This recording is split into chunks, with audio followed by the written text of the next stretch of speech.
jumps in and not only admits that that's exactly what it says, but says, I'm pro-child abuse because I don't agree with it.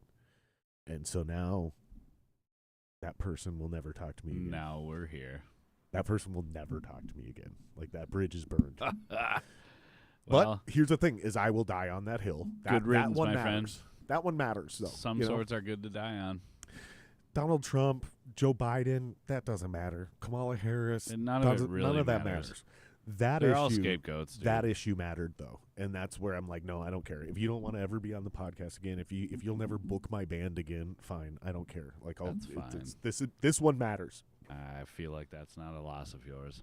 Welcome to the podcast, brother. What's up, dude? Cheers. I'm a little fidgety because I'm kind of like chilly. You know what I mean? It's nice and warm in here. It's not bad, but You like want to cuddle? it's still, it's still it's still a basement, and it's not properly insulated in every possible way. So there's drafts. So it'll be like nice and warm in here, and then all of a sudden, like all the hot air goes away for a second and refills with cool air, and I'm like, woo. So yeah, I'm a little fidgety right now, so I apologize. I don't mean to make you or the viewers uncomfortable, but no apologies here. Jeff, you and I technically go way back. We didn't recognize each other at first, but we'll get into this. It took a hot second. We'll tell this story. We'll tell this story in a minute, but before we do, tell people, for people that don't know, tell people who you are and what you do. My name is Jeff. Come on, that shit's funny. I play guitar in a band called Derecho. I used to play for a band called Rivkit. I play for another band that I don't know if I can announce it quite yet. Do it. Wink. Just do it. Nobody watches we ain't this. gonna do that yet. Nobody watches this Oh, podcast. fuck you. Everybody watches this shit. Nobody watches Anyway. this thing. But yeah, no, I'm playing for a band called Derecho, and it's me and Sean and Chris and Blake and a guy called Smeagol. His name is actually Ian. Smeagol's a way cooler name. But yeah, we're like reformed. It started, I don't know how to like talk about it. It started, there's been so many members. Well, Derecho, just first of all, great band name. I'm obsessed with band names, so it's a great band name. And I know the origin story because it's been told on the podcast, but for the viewers who don't know, explain the origin story of the band. Are you an original member, by the way? I am an add-in. So what does that mean? So one of the guitar players quit, and I was playing with the original drummer in a different band. Okay. And he's like, one of our guitar players quit, dude. Okay. Come in and try out. So do you remember you know what the name of the band means? Yeah, it's Straight Line Winds. An inland hurricane, right? Yeah. Yeah, yeah. Do you remember the name of the origin story? Have you ever heard that? No. So they were don't. they were in it. So Greg Moog and Sean Pojo, they were in the Derecho in Iowa when it happened. Oh, really? And somebody was like on their phone and they heard it was called Derecho, and they were already talking about doing something, and they were like, that's the fucking name. No, I had no idea. So not only is it a great name, but it's a perfect or a true organic origin story of how you would for name a real. band. Yeah, that makes sense. No, I mean, I've known Sean since he was in Dwelling, way back in the day. Oh, yeah. And I've played with G forever. So those were the guys that got me in. And then I joined the band, and Moog was there for a little bit, and then he was out. Jerson, I don't play covers, Perez. Yeah, well. I love that guy. Him and I go way back, too. We could get into some shit, but him and I go. I'm not him and I go talk shit way about back. Him and I go. I'm not going to talk shit about him, but that is an infamous line that he has said out loud his whole career. I don't play covers. What about the Pearl Jam tribute? Well, I think I do agree with him on a lot of that principle, though. Yeah, I like mean, that's what I'm saying. I'm not try talking not any to play shit. Covers ever either. Well, and if I'm gonna play covers, I'll play covers. Like, yeah, like I think the difference is where a lot of people don't understand him, right? And maybe he doesn't understand some of those people is when you're joining a band that's established and these parts are already written. Like, if the songs are already recorded and people are showing up, it doesn't. Just because the band's not famous doesn't mean that the parts aren't done. You know what I mean? Perform it, man. You know, you gotta. It is what it is. Like, you get to put your own creative spin on it, and some guys have a harder time with that. And I found this to be very true with the projects that I'm currently in right now. So I play drums for Montoya, and then I have my own solo project. And getting guys to come in and play shit that's already written, and then going, you can have some creative expression on how you interpret certain parts, but the songs are written. The songs are written, like they're recorded, like they're done. We're not going to keep rewriting shit because somebody drops out of the band and 6 months later a new guy shows up and doesn't want to play that part. Move the fuck on. Right, exactly. That's the point. Move the fuck on. That's the point. And I don't think that's that complicated of a discussion to have, but it seems to be a common theme with a lot of musicians. Everybody wants to have their part in it. A lot of musicians. Yeah, dude. Especially guitar players. Fuck you. Like guitar players. Guitar players seem to be the worst with that, though. Yeah. Yeah. Like, that is literally true. You're not wrong. You know? Like guitar players in this town seem to be guys that want to write the riffs. Like they got to write the riffs. It's very Well, they want to own it. Yeah, yeah. And I'm not criticizing them for it. I'm not talking shit about anybody that feels that way. I certainly fall into that category. It would be very difficult for me to join your band to play your riffs your way, and I get very little ability to put my spin on it. That'd be a very hard pill for me to. I'd have to really be in love with your riff writing or guitar playing or your songs, or I'd have to really be into your deal. And it doesn't matter who it is. Yeah, just to even be willing to put that, because I agree with these guys. It takes a lot of time and energy. It's all about that effort. You know what I mean? Yeah, for real. I agree. Shout out to Jason Jacobson in chat, complimenting your beard and not mine. Fuck you, Jason. What's up, J-Man? Your beard does look amazing, by the way. Did you do that on purpose? What's that? The beard? Or did it just kind of like happen? Or did you decide to grow a beard? I had like this goatee situation happening. Side straps. Didn't have a mustache. Current girlfriend, Jess. Gotta do it. Murph, if you do have to turn him up a touch, I can move in farther. Yeah. Do I need to like eat that phone? Microphone? Yeah. Anyway, but yeah, no, she was like, dude, you should grow like a full ass beard and grow a mustache and start doing it. And I was like, can I fucking curl it? Like the mustache? How you have it, how I got it. And she's like, yeah, dude. And I was like, nice. Bet. So that's what happened. So when we ran into each other, we kind of talked about this. When you were in RivKit, you didn't have any beard. I had. But you had long hair. Generational hair happening. What the fuck does that mean? So I had super fucking long hair. You had your dad's mustache. But you had your little brother's beard. So I had this long ass hair, dude. I was the hottest chick in RivKit ever. Super long, straight blonde hair. It was fucking great. I was clean shaven for the beginning, and then I started to grow, bottom hair, and then it started to dwindle on the top. And here's where I sit. Dude, my favorite comment I ever heard about anybody going bald or any of this shit, right, is it was a couple comedians talking to each other, and he's like, I don't know what I'm going to do, blah, blah, blah, blah, blah. I think maybe I'll try Propecia or something, something, something. And dude goes, go bald and shave your head like a fucking man. That was the end of the discussion. And dude immediately was like, all right, that's what I'm doing. And that comedian is now bald and has been for a very long time. Fucking great. So I have a daughter, and she was like, Dad, I don't want you to be bald. I was like, babe, I got to shave my hair. Look at this pathetic bullshit. Because I had this like little comb over situation going on for like a while. Trying to stay young? No, I mean, trying to, but like I just wanted to shave There my is something head. to that though. But then I got a bleeding heart for my kid, dude. And she's like, I don't want my dad to be bald. And I was like, all right, fine. And I was like, babe, I need to shave my head. So it was like the 4th of July 2 years ago. And I was like, hey, babe, we're going to shave my head today. And she's like, what? And I was like, we're shaving my head. So I gave her the shaver, and I was like, start it. Just get it. That's where it started. Nice. I finally talked her into it. There's something to that, though. Like when?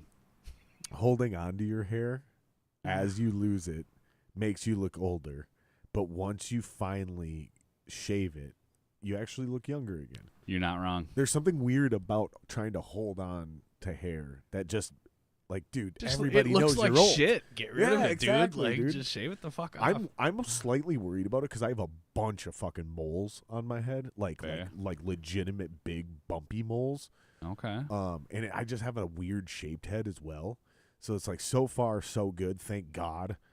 Like, literally, God was like, his head's ugly. Leave the hair. We're gonna cover that shit. Leave the hair. So one of the best compliments I've gotten is like, you have a really good shaped head since you shaved it.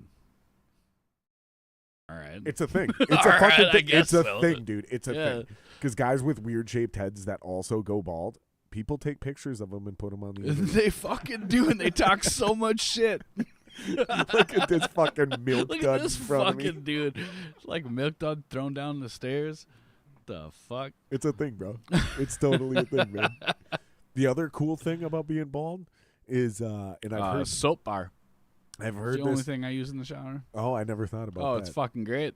Yeah, I suppose you're in it. Zero seconds. products. You put more effort into washing and grooming your beard than Well, you got to take care of something, right? most dudes probably do into their head, or into their regular hair. But the other one I know from a lot of bald white dudes, especially like either dudes that look like you that are like into metal or dudes that work out, is, and I've literally heard this from black dudes that have verified this. They're like, white dudes, bald white dudes, we respect them. Like, you automatically get a little bit more respect from black dudes. That took a left turn from what I thought you were going to say. They're like, them fucking bald white dudes are a little crazy, man. Don't fuck with them bald white dudes. Like, don't be fucking with them. Like, that's our look. And they have the balls to go for it, too. Like Aryan Nation type shit. Like, I'm no, because I live in a black neighborhood. I got a lot of black friends, a lot of black neighbors. Like, we just talk about that shit because you have to. Like, we do the exact opposite of what everybody else does. Avoid it and like, oh, don't say that. Oh, did he say black guy? Like, fuck you. That. Fuck you. Like this is how we talk to each other. Like, if you actually have, if black you're friends, a real you fucking talk dude, about it. If you have black it. friends, you talk about it. Like, hey, why do black dudes think like this? And you're like, oh, that's why. And you're like, oh shit. And then my favorite thing is I go, you know, white people think that way too, and they're like, "What? No way!" And I'm like, "Yeah, that's why white people hate the government. They're called Republicans. You know, it's the same distrust that you have." And like, we all have a great laugh about it, and they're like, "Oh shit, I didn't realize we related to white people." I didn't know that we were that same. Yeah, exactly. Right. And that's the real point of having all those weird, awkward conversations. But yeah, the bald thing has come up a lot. In fact, weird. Chuck, my old boss, very successful guy. Actually, we had this conversation on the podcast. He was like, "The thing is he goes, black dudes will like give us way more respect." And he's like, I've been hanging out with dudes, and like a couple of them have even given me the old nudge. They're like, man, it takes a lot of balls for a white dude to go bald. Like, that's our look. If you got the balls to do that, dude, like, respect for you, man. And they'll, dude, it is. It's fucking, and like I said, if you're jacked or if you just look like a metal dude, the black dudes are like, no, fuck with them bald ass white. I ain't gonna fuck with that guy. No. We'll pick on that dude with glasses. Fuck his beard. and then I'm the one who gets robbed, not you. That's funny. You guys skirt around life like nobody's willing to fuck with you. Plus, everybody knows from watching Lord of the Rings, don't fuck with the dwarves, man. Bald dude with a long beard, those motherfuckers Gotta will watch fucking, out for them dudes. they'll pick up a stone and drop it on you, dude. What, by the way, Kampf, German? The name is German. Your last name means struggle? It does. Do you have any relation to people named Adolf? I don't honestly know. There is a slight possibility, but it's a married name, so probably not. So, okay, hold on. Holman is. What does the married name mean? What does that mean? So my grandpa Joe, Right. married my grandma, Right. with the last name of Kampf, as we say it here in Minnesota. Right. So that's not literally my origin, I guess. So are you saying it's like mine where But- I inherited somebody's maiden name Yeah. instead of, like, I should have, so like this way I describe it is, without saying my dad's last name out loud, I should have been born with his last name, or if it's like Game of Thrones, I should be Jared Snow because I was technically a bastard. But we don't do that. Well, I was so I took my a mom's last also, name, so. Cantor, right? So that's how I ended up with the Jew name because I took my mom's last name. But you're not Jewish at all. Well, but your mom is Jewish though, right? Well, okay, so that would. That's an argument within the Jewish culture of how you become Jewish, right? Like some people, yes, argue you have to inherit it through your mother, right? Right. Other people say if you feel Jewish, you are Jewish. So like I'm not even getting into that. But what I'm saying is like I ended up with my mom's maiden name. So that's why it was so easy for me to switch to Singer when we got married.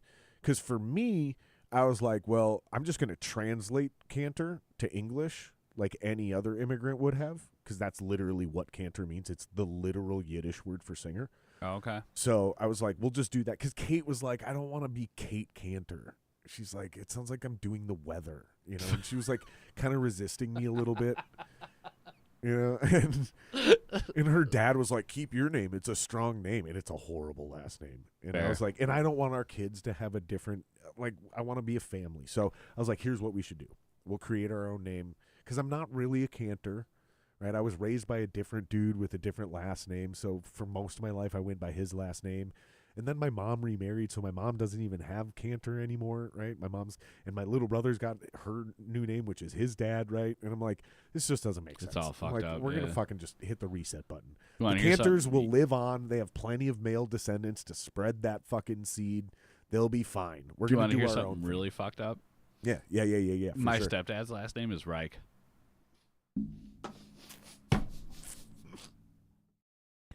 So just soak that in for a second. You know what? R-I-E-C-K. If I didn't have the ability, he didn't adopt me as his own. I'm just gonna say this, dude. If I didn't have the ability to fight and kill people with my bare hands and own a lot of weapons, as a Jew, I would be very nervous. For real. I mean, as you should be. No, I'm just kidding. But no, for real. No, I've got some names in my family, dude. That's so funny. Reich and Kampf. I know, it's fucking. Do you ever get shit about that? Every once in a while. Yeah. Like Kampf, like my struggle, like Mein Kampf. Yeah.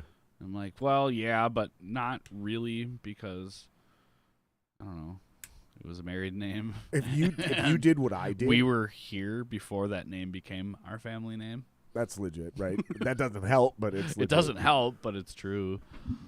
Well, actually, no, it does help. It does help, but it doesn't probably help enough. But have you ever thought about translating it like I did? Like translate it from German to straight English? I mean, maybe. Dude, can you imagine going around as Jeff Struggle? Jeff Struggle. Dude, that's such a metal name. I mean... You'd have to change your first name too, like for stage purposes, not for like legal paper. Right, fair. But just for like the band shit. Nah, my name is Jeff. My name is Jeff. My name is Jeff. So we ran into each other at the Skywind after not seeing each other in how long do you think? 15 years? Fuck. At least. It was the Dying Euphoria days. When we played shows at The Rock, when The Rock was still The Rock. When The Rock had a good sound system. And was bumping. When Spanbauer ran it. When we could get 800 people in there legitimately. I know. Those were the days. Yeah, no. Those were the days. It was probably, 29 to 12-ish. Because we fizzled out 13, 14-ish. So you were still Riv Kit. I was probably Dying Euphoria. Yeah. That's what you're thinking? Well, no, because we played with you guys. Because when did you die in Euphoria? I don't remember when I was in Dying Euphoria. Like, between Solace and Ashes. Jacobson was in it. At the beginning, and then he left. And then we had a bunch of fill-ins, and then I left. And then you had that, like, robotic guy that wore, like, the paint and shit for a hot minute. In Dying Euphoria? Yeah, I don't think I was in the band at that point. Oh, okay. Timing is a bitch for me. Yeah, and here's the thing is I was drinking a lot. So there's a blur for me between leaving Solace and Ashes / getting kicked out of Solace and Ashes, entering and leaving Dying Euphoria, and then starting the Tyrants. And I didn't really sober up until like basically halfway through the Tyrants. Okay. I started, and I never really sobered up. I never quit drinking. Because I've never been an alcoholic. Like, I've never been addicted to booze. Like, I do Sober October on a whim. Right. I'll just be like, I'm just going to quit drinking for a while. Like, I've never been an alcoholic, right? I do have a super addictive personality, ironically. I do too. But this is what I've learned. For me, it's not a chemical addiction. It's my personality. It's my motor habits, like the smoking. Like, it's about the fixations. Just doing it. Yeah, it's not the chemicals. Just like literally doing it. Yeah, and once I realize it might be a chemical problem. thing, then I can just be like, no, I'm done, and I just stop. Like, we relate that same way. It's super easy for me to control things like that, which makes me very lucky. But I didn't have that awareness or control. When did Tyrants start? I'm trying to figure out timelines here. So when I left Dying Euphoria, I almost immediately started the Tyrants, and I think that's not me. That's Danny Z after I left. Danny Z. Yeah, get that off here. Get that off here, dude. We're not playing any of those. That story.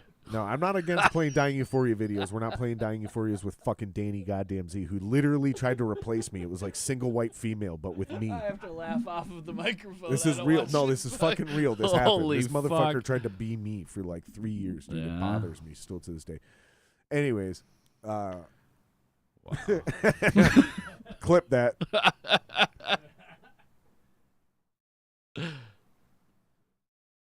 Can I stop laughing? Are we good?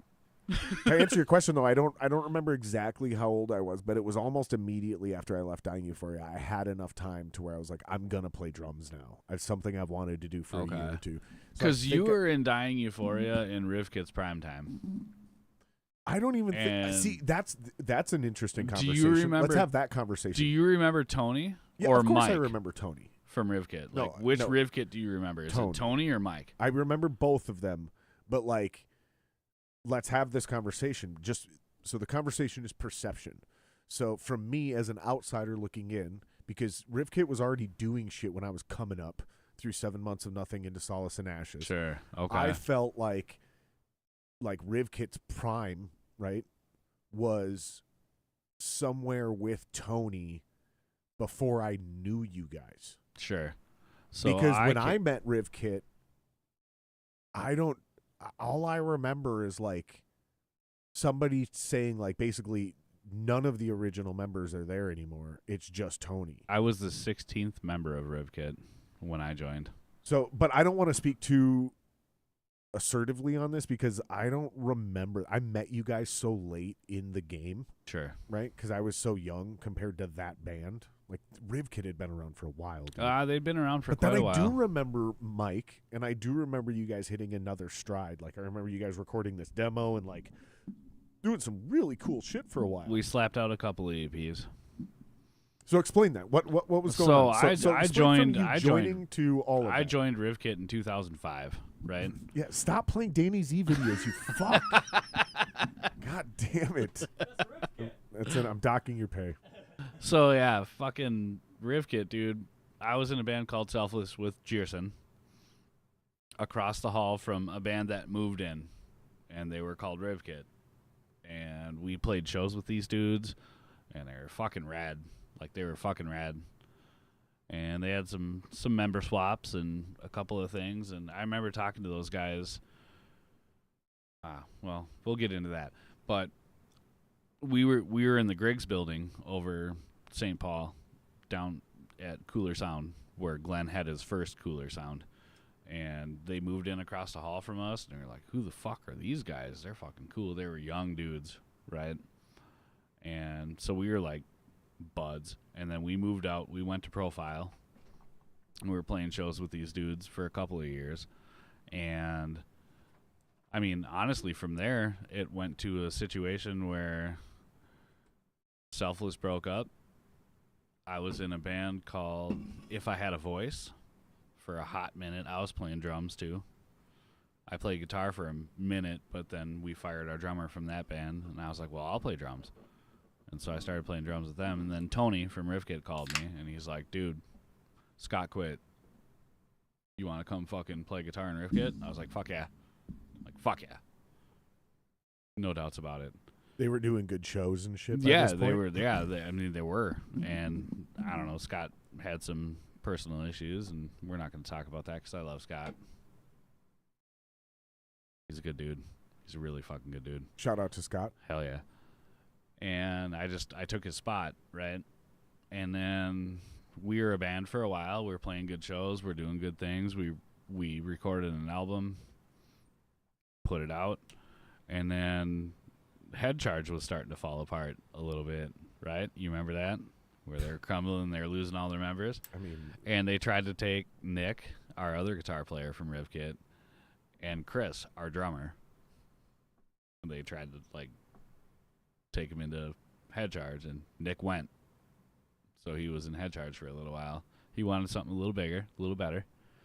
Nick went on to do can't blame him. South of Divine. I mean, at the time, you're probably mad at your brother, right? You're at mad. the end of the day, dude, you're feel making butthurt. decisions for yourself. You know what I mean? You can't be mad at him. I mean, you but know? bands don't if succeed. if you feel like it's better for you, fucking go do it. But just to be fair, just to open this up a little bit, right? Just to be honest with how this actually works. Like in the moment, you feel betrayed. You feel like because bands don't succeed if everybody just acts in their own self-interests. Like bands need to succeed. That's true. That's a true statement. By acting like something matters more than the individual, because the band is something that's bigger than the individual, right?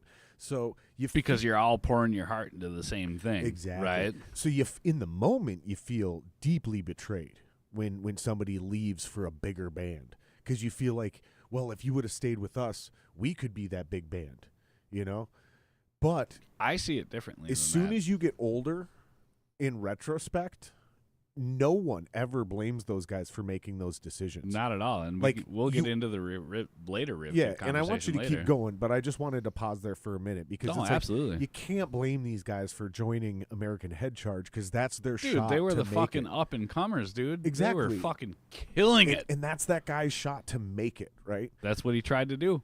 So you can't blame him in retrospect. Shout out to Nick also. But most people. So I was not one of these guys. I understood these guys, but I always said this because I knew a couple of our guys were so good it was going to happen. And I said, yeah, go do it. Get it. But just don't leave our band. Like, do that.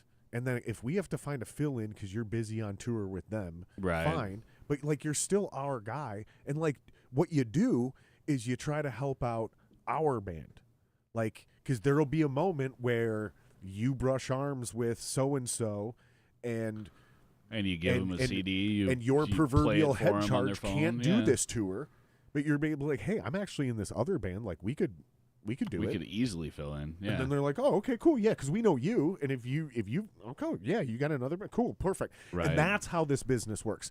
And when I explained that to every band I was in, everybody was like, that makes sense. And now everybody in our band is cool with somebody leaving for a bigger band. But nobody else thought like that. So explain how you were not a selfish prick, not insecure, because you said you didn't think like that. You thought, I honestly didn't because I just explain that. Like Nick had a one-track mind.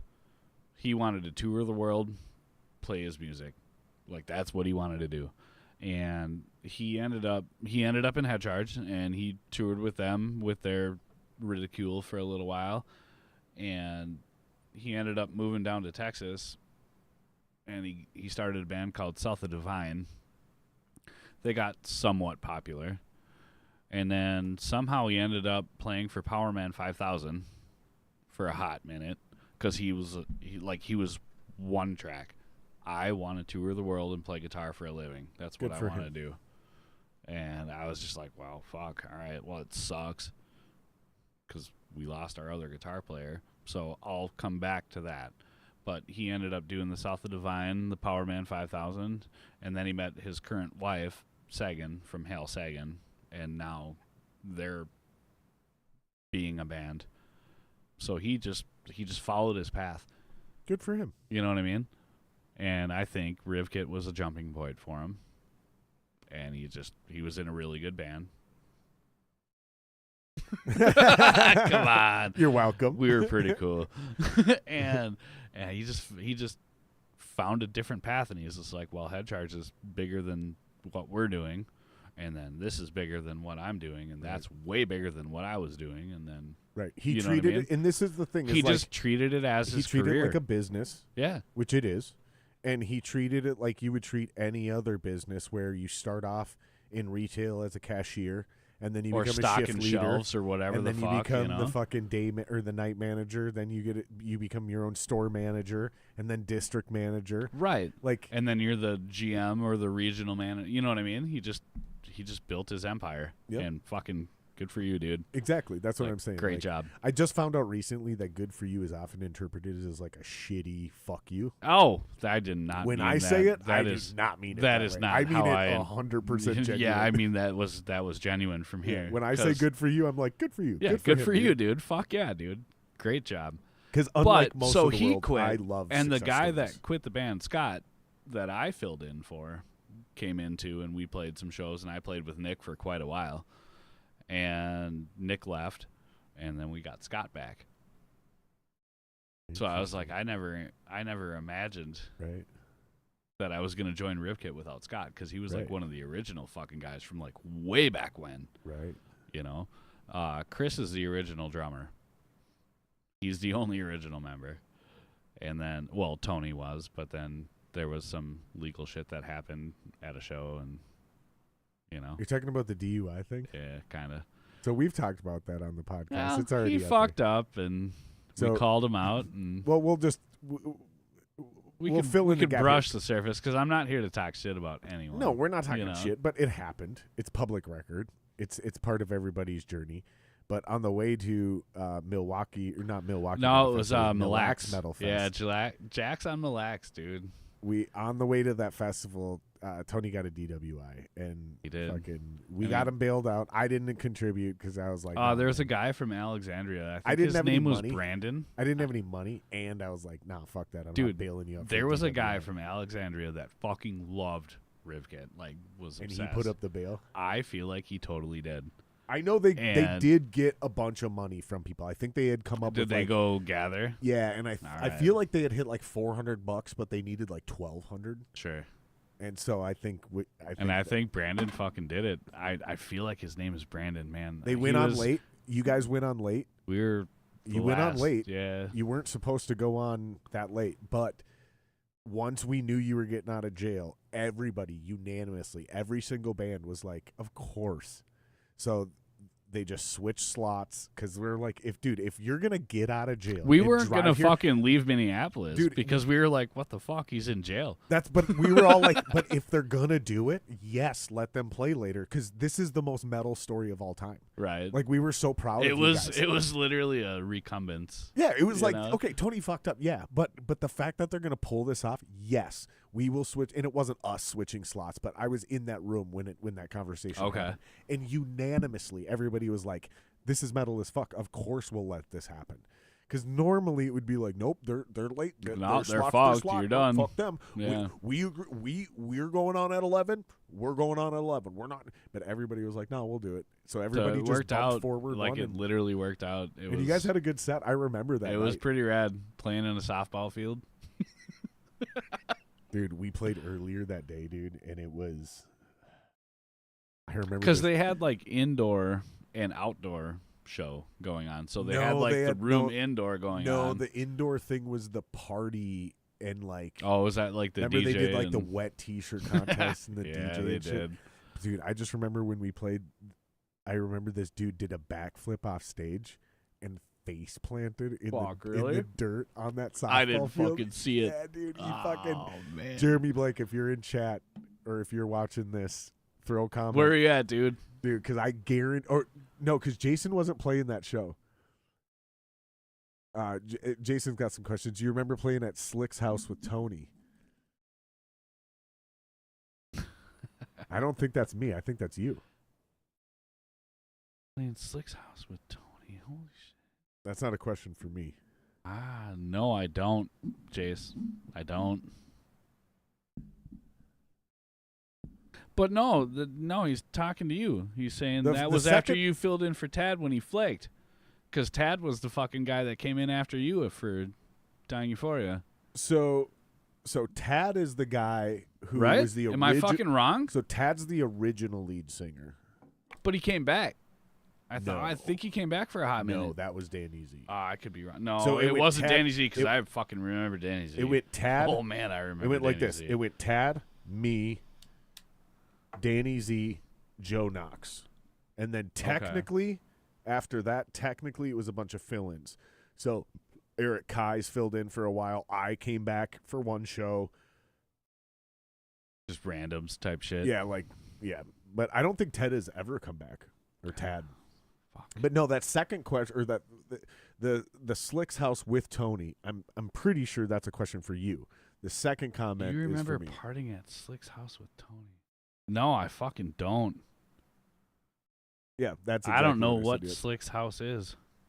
So that's the question we need you to clarify, Jason. Is the Slicks house thing? If you're talking about me, or if you're talking about him, because I don't remember doing anything with Tony. Yeah. So anyway, to continue the story, Nick Yeah, went on before we were rudely interrupted.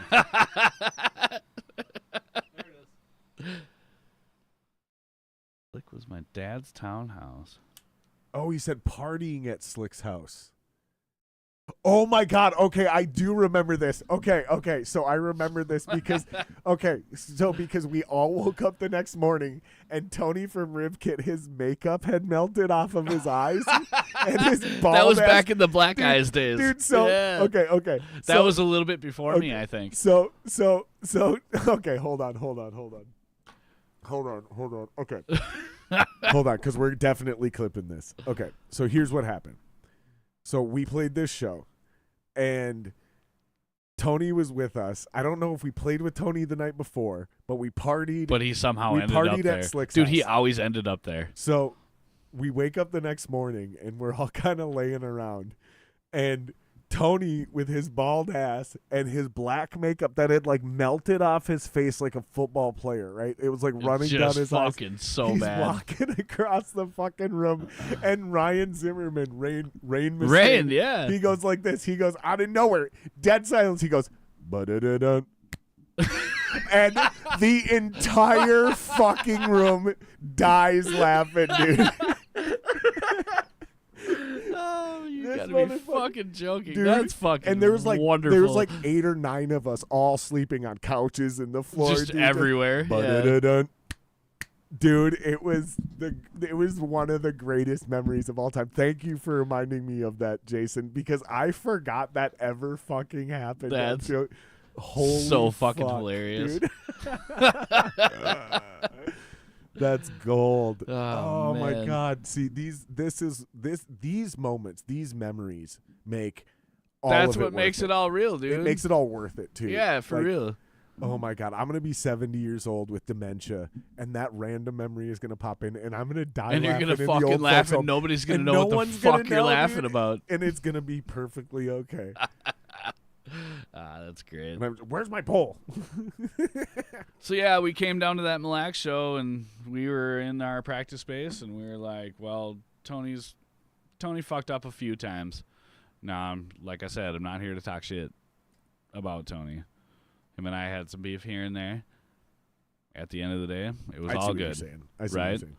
We usually talk a lot of shit about people, but Well, I'm It's not usually a playful. shit talker. No, you but know it's what I mean? usually but like it's playful, playful like, fun. You we know what I usually mean? like almost make shit up. Though, Yeah, when so I we say had talk we shit. had some shit, and it like was, he's got ugly feet. You know, I like mean, weird shit. you want to talk about a foot? So I'm we had just saying- this I'm just fucking saying, we like- had this concrete foot. I'm not even kidding you. From a mannequin, like it was like a concrete foot.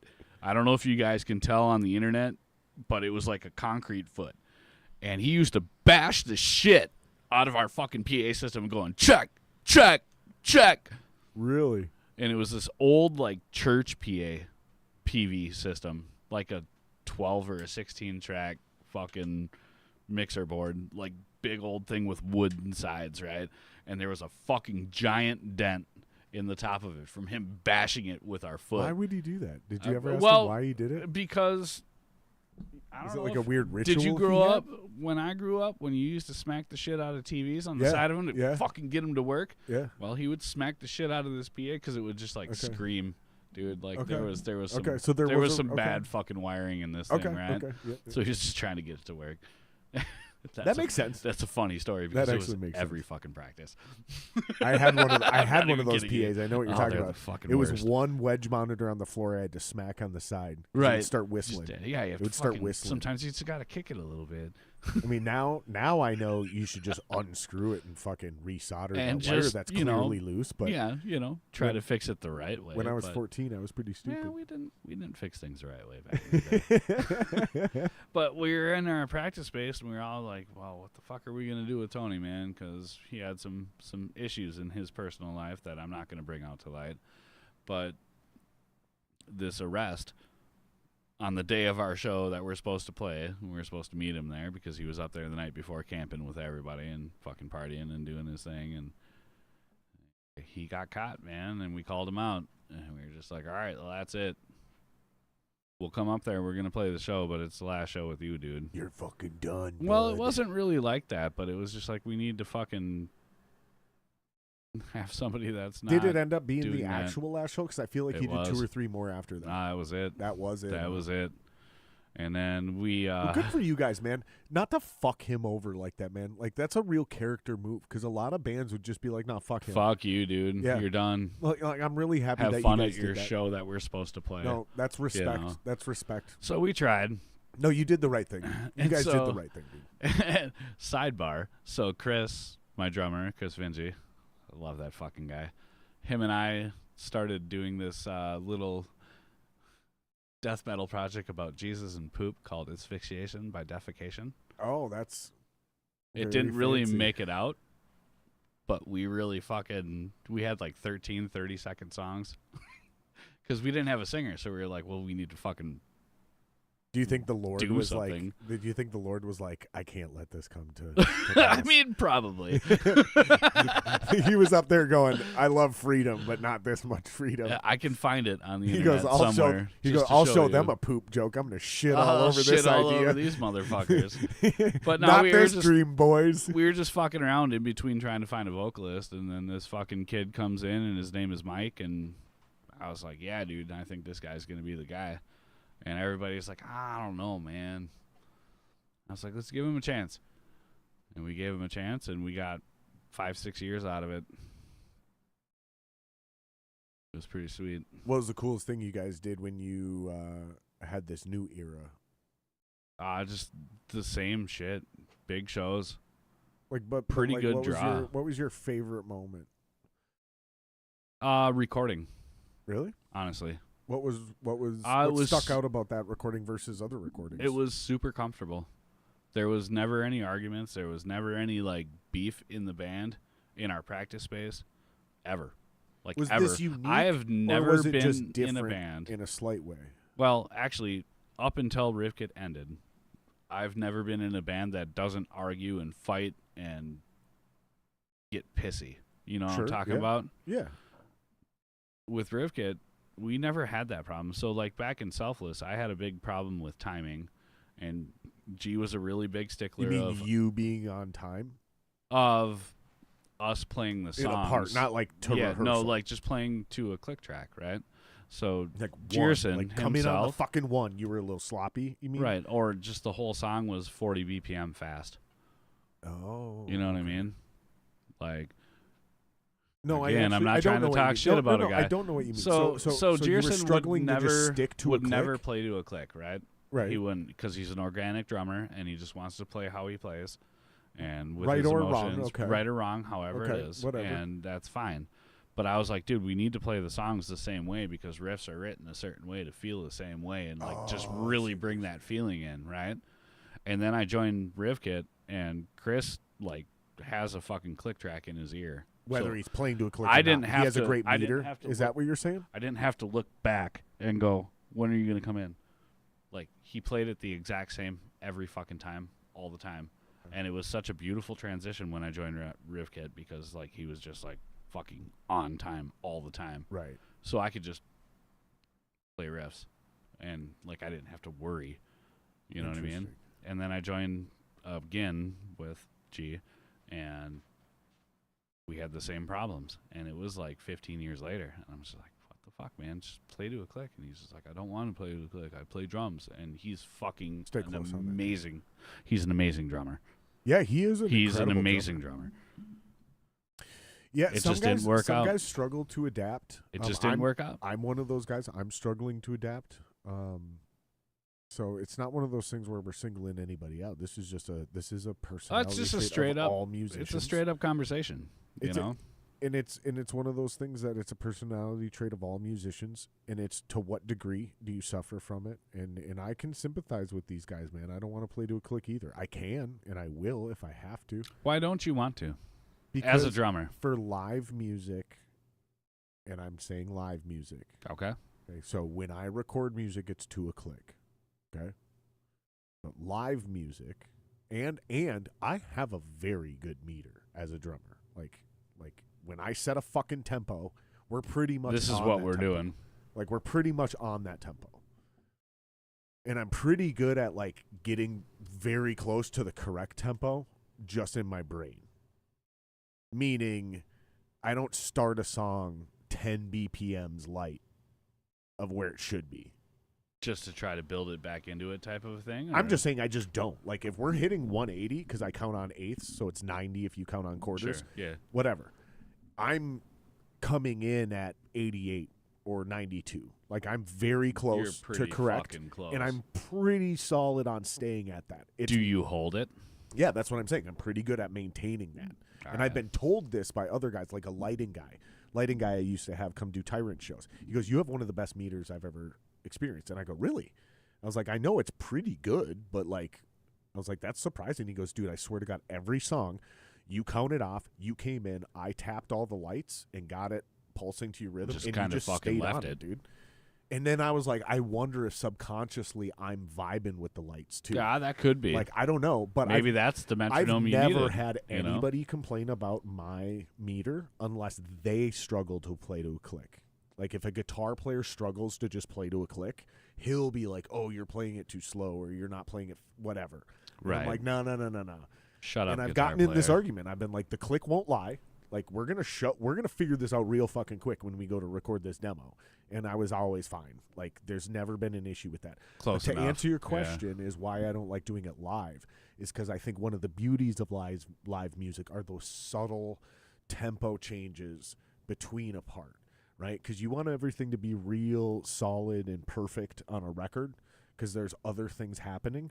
But live, when it's just the 4 guys or just the 5 guys in the band and everybody can adjust to the natural momentum, every once in a while this riff might actually sound a little better if it's 2-3 BPMs faster or slower, yeah, right? even. We might sink into this groove a little thicker if we just slow it down. I can get down with that, which are so subtle most people would never notice it, but if you put a click to it, you'd be like, oh, they're off.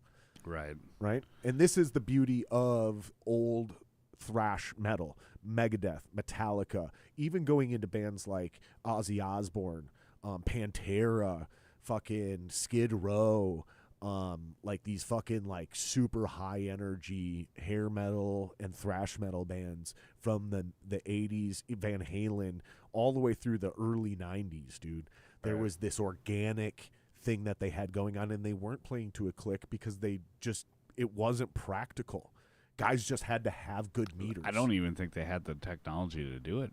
I'm sure they did, but again, it wasn't practical. Unless they were playing the backing tracks. So now what we're trying to do is have synth.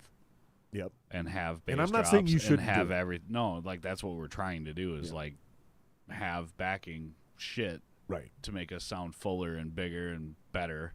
And we have this guy named Chris Walker that programs all of our shit, and he's fucking amazing. Yep. He's our other guitar player, and holy shit, the shit this guy writes. Do you guys have a song we can play on the podcast? On Spotify, yeah. Will you tell? Do you have it on iTunes? I'm sure it's there. It's a little Murph. You know that little side panel thing I always make you go to? I have an iTunes in the web browser. Will you pull it up there? I have to take a leak. I want to play one of your songs. Fair enough. What song? You could play. Well, "In Dreams" is our most popular song on Spotify. Or "Threnody" is the next popular song. "Threnody" is a better song in my opinion. So bad, dude. But It should be. Derecho, Where Words Fail. Do you have Music a video? Speaks. Do you guys have a video yet? Nah, we don't have Nothing a on video YouTube? yet. Nah. We just came out. We dropped this EP beginning of November.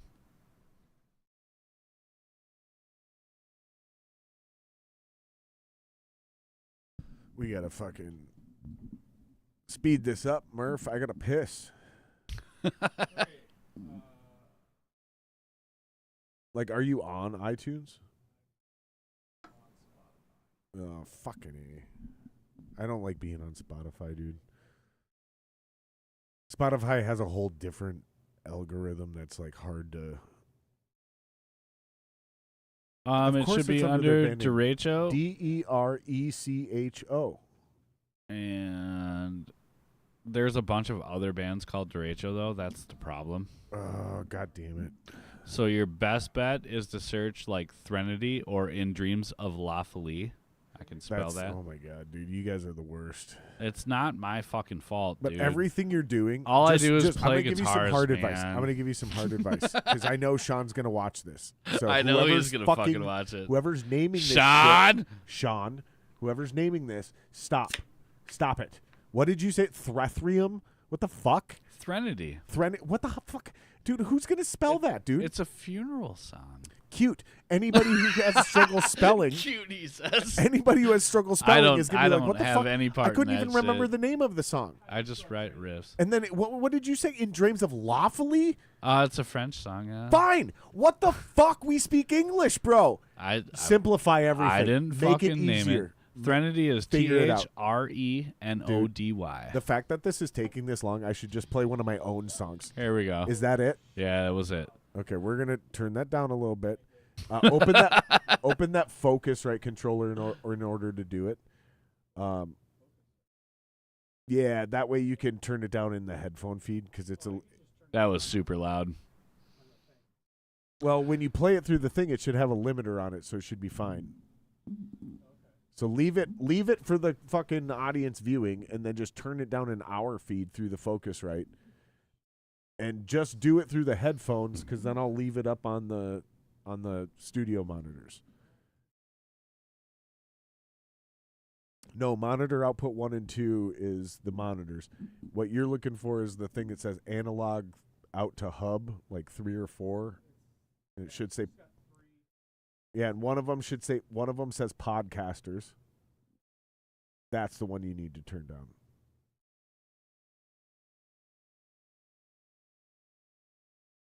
Well, you're not in producers, you're in podcasters. There you go. All right. Go ahead, hit play, and then yeah, full volume, hit play, mute the mics. I'm going to piss. And just I can't tell you how hot we are.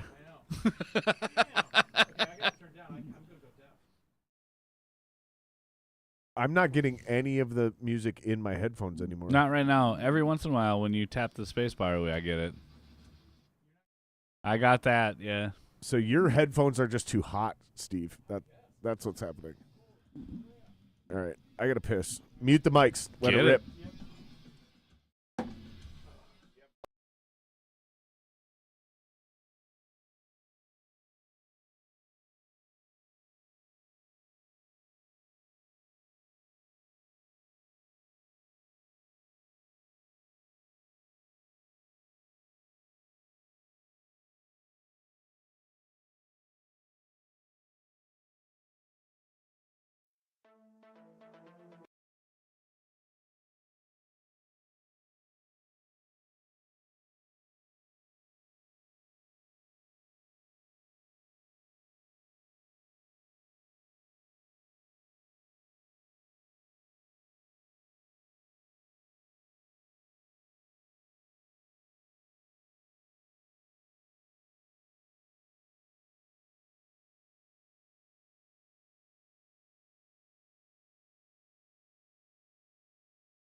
So to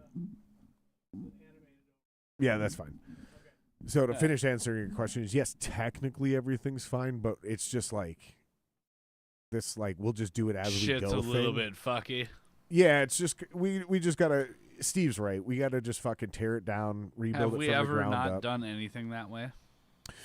Well, yeah, especially on this podcast, we've done it both ways. I'm talking about everything in life, man. Yeah, Figure it out. And the answer is yes, especially on this Yeah. podcast. We've done it both ways. Like we've done it the right way, we've done it a quick way, we've done everything. Right. And I think doing it all of the ways is the best way. Right. So like sometimes you Well, you plan figure it, out what works the best. well, and sometimes exactly. Obviously. Sometimes you plan it and you go, no, I want to do this. Figure out how to do it right. Other times it's like, dude, we don't have time to fucking do this. Like, just make it work and we'll fucking figure it out later. And the balance between those things. Thanks, Bree. No one complained about the audio volume except for my own producer. I just want to put that out there. Well, I feel like it was my. It is a dope song. It's pretty all right. Yeah, It's and, the most popular one on Spotify. It was surprising. is that the one that Mooger did with you guys? No, he did Like a Phoenix with us. Okay. So when I first joined Derecho, Mooger was actually a part of the band. Right, I remember that. And then he went through some shit for a hot minute, and he had to get his shit figured out, and he's like, I can't do it. So Right. he bailed, so it was just Sean. And then at that time, Vim was our guitar player. Who? Vimana. That's interesting. He used to be a part of Harsh Reality. Well, it's interesting because I thought you just said Vin, which is what my old bass player Kevin went by in Oh, Solace and Ashes, which is how I met fair. you guys. yeah. Because Kevin Lynch was a big fan of you guys and or legitimately friends with somebody in the band. I Yeah, don't remember. for real. I don't remember. I don't remember if he was like friends with somebody who I you guys went to I high school remember him with. being around. You Yeah, know? another bald white dude. Yeah. But I just don't want to discredit him in any way. I don't remember if he was like friends with somebody in high school who was in the band, or I if feel like was he would have been friends with like Tony or Chris. Yeah, and I just don't remember. I'm just throwing it out there. Like Yeah, it could have been fair. it could have been like, no, we were in a band together, or I knew him from the scene because he was in another band and you guys were tight from doing shows before he was in my band. Right. I have zero recollection again because this is when I started drinking heavily, and I just don't remember. I just remember he was like either a huge fan of you guys and or legitimate friends with you guys. Right. And so he's the one who made the introduction, and that's how we met. Right. Like that's how Back we when you were in Solace. in Cooler Sound. Yeah, in Yep, in Solace and yeah. Ashes before Dying Euphoria. Because you were in the band at that point. I It was Cooler Sound. was in between. No, in Cooler Sound down in the basement. I Yep. was never. Well, actually, that's not true. So remember the main loading bay? You guys, it was a hard right into that first shit door. fucking elevator. Yeah, but it was like one level. It was Yeah, like, well, yeah, it was the basement level. it was Now like a it's a drop parking down. lot for an adult correctional Right, facility. right. I don't know if you know that, but No, but it is. that's funny. It's an ACF now. That actually makes a lot of sense that building would be a correctional facility. For real. It felt like a prison. But in that main entrance where the loading bay was, where everybody came in, Yeah. you took an immediate hard right. And Yep. you guys were down And that that's hallway. so we the were first straight left room through was that other Selfless, door. and the first right room was Rivkit. And that's Yeah. where I met those dudes. And we were through you went through the loading bay through that other door to the left. yeah. And then Solace and Ashes was either the first door on the right or the first door on the left. Or, Okay. sorry, I said that backwards. Depending on when, because we were in one and then we moved. Yeah, oh, and sure. then 6 was at the they end were of that they hallway. were back over there. Yep, but directly right there. So Yep. 6 was always one door down, depending on which room we were in. That was We the just party moved room. across the hall. Yeah, yeah. That was the party room. That was the party side of the building It was. because it wasn't just 6. We joined in on the parties, but then Bob Worth was back there throwing birthday parties. Right. Remember Bob Worth? I do. He had like 4 rooms back there with all those Dude, he had a bunch of fucking rooms. fucking action figures and fucking. He had a bunch of cool rooms. He'd like have movie screens and shit set Right. up. He had it all fucking set up He down threw there. some dope birthday parties. Fucking Dead Hands was in our hallway. It's a fucking other band. It'll come back to me. There was a lot of good bands. There was a lot of good bands in that fucking practice space, dude. You know what almost is more interesting than all the good bands? Think of all the bands that no one's ever heard of.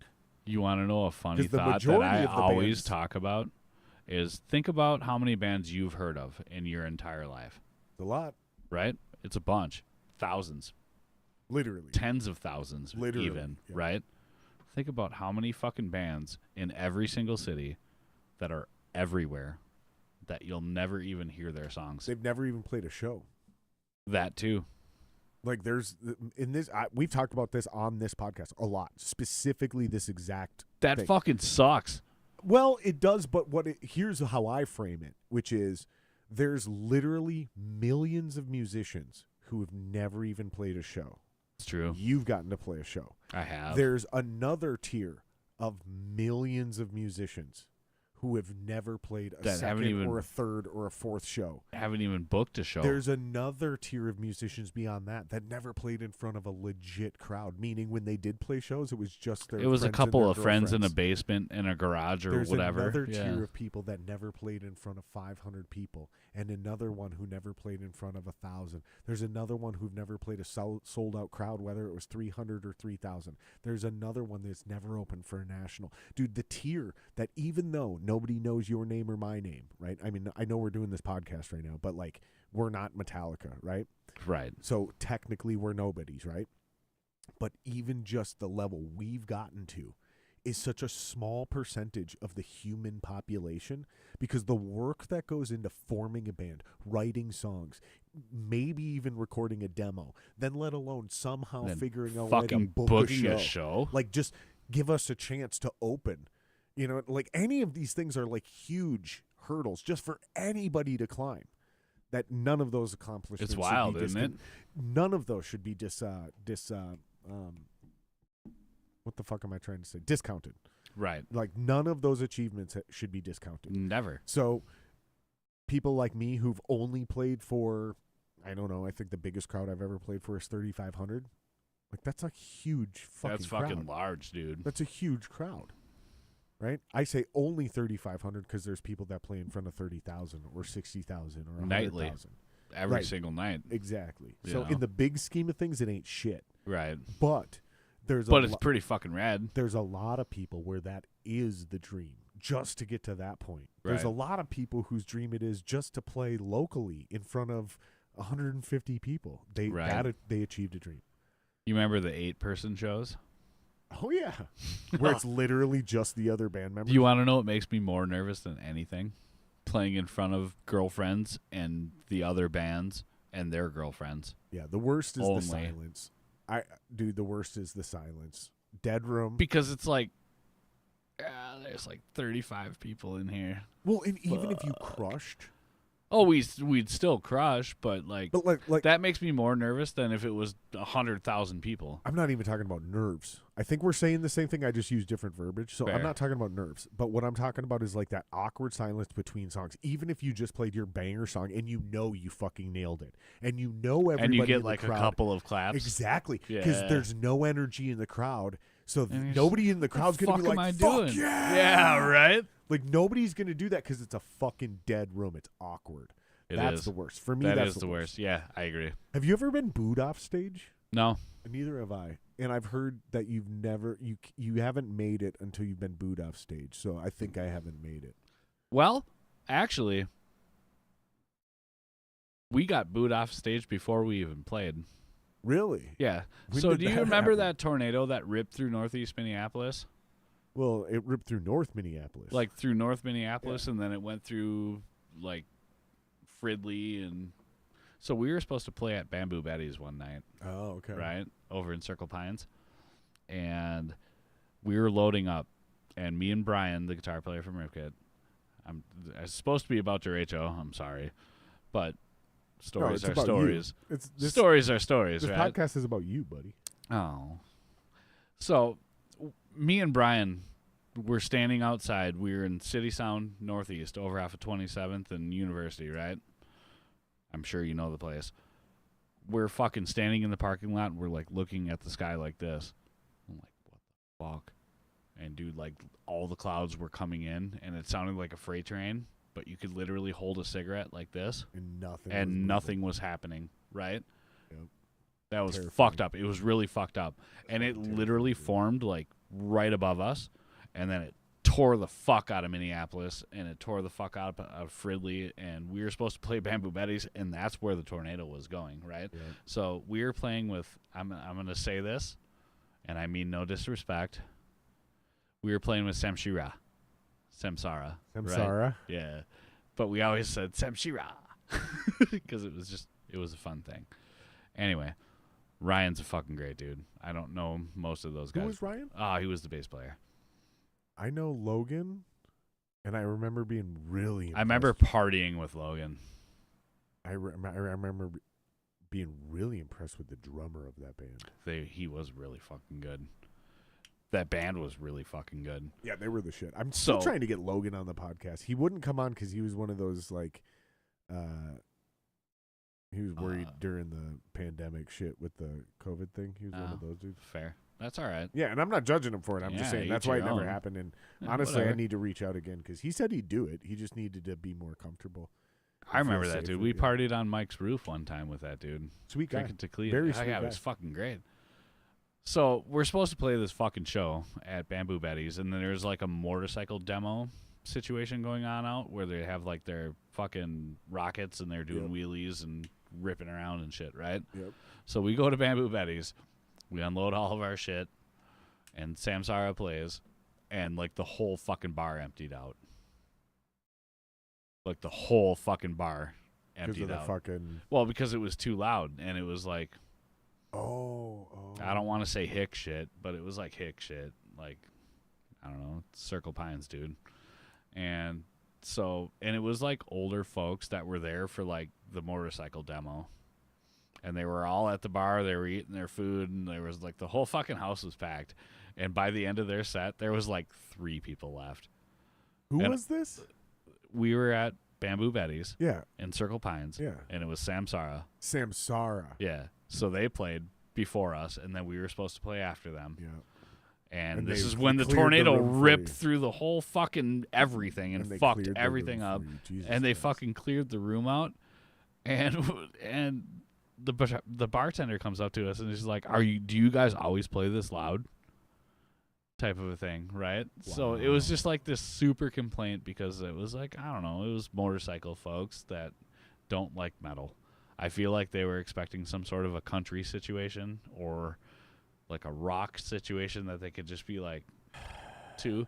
And Samsara was fucking amazing. Like they were fucking... And they weren't metal. No, I mean, yeah, but no. It's not like they were fucking... They weren't as metal as Rivkit was at that point. Well, and they were... I'm just saying, even Rivkit, it's not like you guys were Pantera. No, we didn't. Cannibal Corpse. Yeah, no, we weren't fucking Morbid Slayer, Angel. Yeah, you know what I mean? It's not like you guys were like metal. Fucking bar cleared out. I'm not even kidding you. You guys were really, really good hard rock bands that like flirted with like new metal. Fair. You could kind of say. Yeah, fair. Because there's a lot of singing, right? And you would think that folks of that caliber... And neither one of you rapped. Well, Rivkit did back in the day before I was in the band, but not while we did it. Not while we were talking about it, yeah. But we're all standing there, and it was like literally like Rivkit standing in front of Samsara. It was just us. That's so weird. And they were tearing their shit down, and we're talking amongst ourselves, and we were like, dude, do we even fucking put our shit on stage? Yeah. You do. You got hired to do a job. You got to do a job. We didn't. Oh, you fuckers. We packed our shit up, and we went and watched the motorcycle demo for a little bit, and then we got the fuck out of there. Oh, no. You got to play that. That was a weird fucking Sunday, dude. We call it the Epic Sunday. Well, the Sunday thing is always weird because it's not set up for you. It's like, not. It seems like a fucking party all night long situation. Well, in Sundays, get done by fucking 9 o'clock and get the fuck out of here.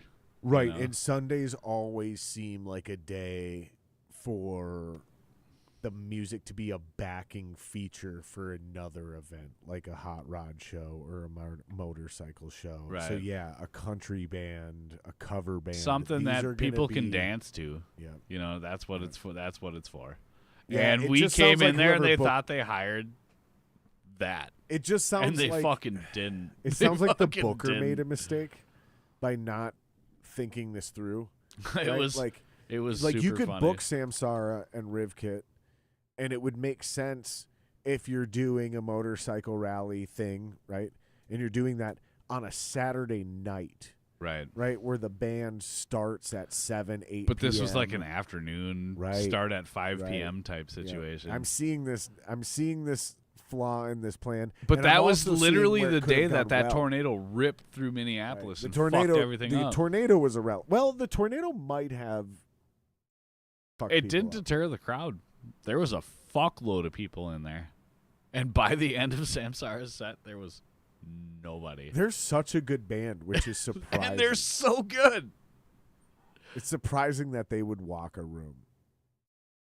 That blows my mind. It was wrong crowd, wrong place. Right. I mean, this happens to great comedians. It happens. Yeah, absolutely. So, You don't even get a single fucking laugh. but them, like, they're so good. But like, they were really, that was like the height of them. They were fucking good. And I was like, if they hate that band and that's too heavy and too loud, can you imagine what we're gonna do to the you know what I mean? There was like 4 people in there. It was fucking terrible.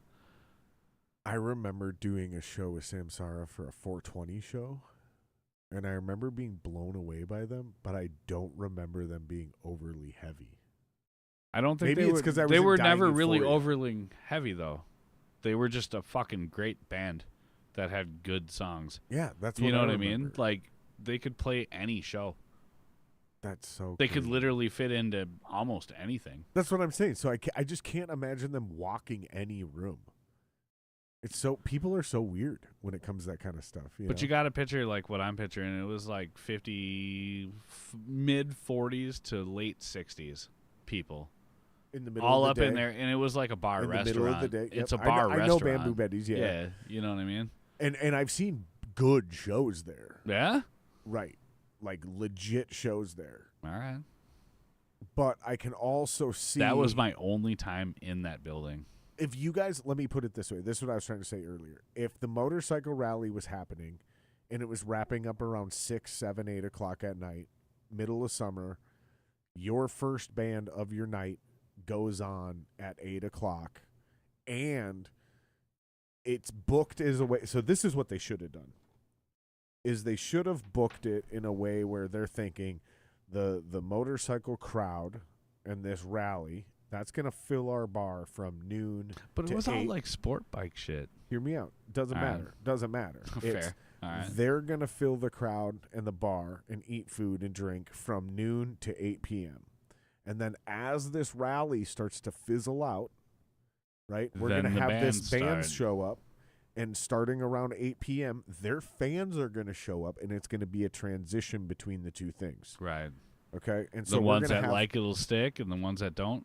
and you're not Deuces. even worried about that. You're thinking about two different events overlapping, right? Right. So you're just thinking about having a good bar from noon to fucking 2 a.m. Got Right. it. That's one badass We Saturday. got it. But what you described to me was a Saturday. It was a Sunday. And some a Sunday. And some jabroni thought it was a great idea to put a bunch of metal bands as the background. 2 metal bands. It as was the only us background- 2. As the background for a crowd that you said is 40 to 60 years old. So it just your It so was so again so bad. your crowd that those two bands would have drawed are not going to come out in the middle of a Sunday. Fuck no, they're not. That crowd comes out on a Friday and Saturday night. So when you book those type of metal bands, those original metal acts, they come out on a Friday or Saturday night. So what's your purpose for booking this band? What was the idea here? It just sounds y'all? like the promoter made a huge mistake, tried to swing for the fences, probably was pretty inexperienced, maybe got a little cocky, didn't really understand how to cross-promote these two events. Yeah. Because you're right, if you're doing it midday on a Sunday, that needs to be a cover band or a country band or a classic rock band, something a little bit more chill and background to cater to this other thing that's already happening. You can't have one alienate the other, which is what happened. That's what exactly what happened. Just straight on volume.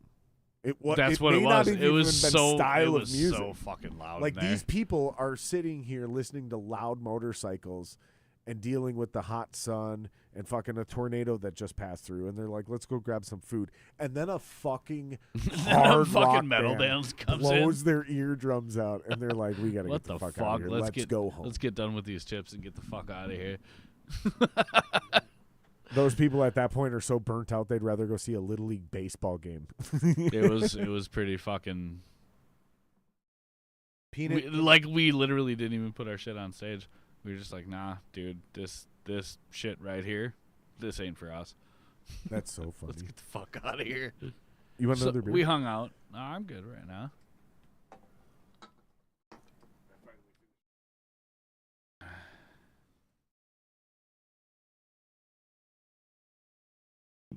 I'm usually slamming beers on the podcast, but I had to fucking snowblow before. Well, it's a Sunday night, man. I had to snowblow also. It's not a Sunday night. I know. But it feels like it does, man. It does kind of. Well, dude, I snowblowed when I got home before the podcast, so you flip it out of the bag. There we go. I see what you did there. Oh, hold on. Let me give you a tip. Lick that and soften that up a little bit. Yeah, because otherwise if it's dry at all, it gets a little brittle and it'll crack a little bit. Yep. I did it to this one. I'm not used to your little punchy thing. I cracked this one a touch because I didn't lick this one. Yeah, that looks perfect. That looks like you did an exact perfect job. So what are you smoking? That's a Partagas? You showed me that earlier. Give me that. Give me that. I want to look at that. Birthday. These guys make great cigars. This is a Partagas Series D, number 4. So Series D, number 4. I think that's redundant. I think that's literally saying the same thing twice. And then it's just letters and numbers. Yeah, I think D is number 4. I think they're just being redundant there. Good though, man. And then it's a Habana, which is from Habana is the same thing as Habano, which is a derivative of Havana, which means it's a Cuban seed. So it's a Cuban seed that they took from Cuba and learned how to perfect somewhere else. Right. So Habano. So not true Cuban, but somewhat. Right, which ironically now doesn't even matter because the Cubans fucking suck. Yeah, so here's what happened. So because the cigar boom of the late 90s, early 2000s happened, in order for Cuba, the communist government, because they're synonymous, to keep up, they started harvesting their tobacco plants at a rapid rate, earlier and earlier. So they didn't even start letting them mature because all the best growers, all the best rollers, everybody had slowly left the country over 30, 40 years. Right? Because that embargo happened back in the 60s, right? Under Kennedy. So it took about 40 years for all of these guys to go to the Dominican Republic, to go to Nicaragua, to go to Brazil, to go to all these other countries in the Caribbean and learn how to perfect the same thing. Because that's the beauty of a cigar, is that you've got a lifetime of one guy, almost like the Japanese. You've got one guy that is learned how to till the soil and put nutrients into the soil to grow a great seed. Then you have another guy who is perfect and trained at knowing when that plant has reached its maturity. Then you have another guy who's like kind of a creative songwriter, and he goes, I want to blend this leaf with this leaf and this leaf in this ratio, right? And then there's another person who knows how to roll those cigars actually roll perfectly, right? And then there's another person, usually maybe an overlap of one of the other two people, who knows how to age that shit, right? And go, nope, it's not ready. Nope, it's not ready. Give it another year. Give it another 2 years. And so you're talking about a team of anywhere between 8 and 30 people in order to make one great cigar that takes a minimum, a good cigar, a minimum is probably 5 years old, from the time, not just the time it was planted, but from the time it was rolled to the time it was allowed to be sold.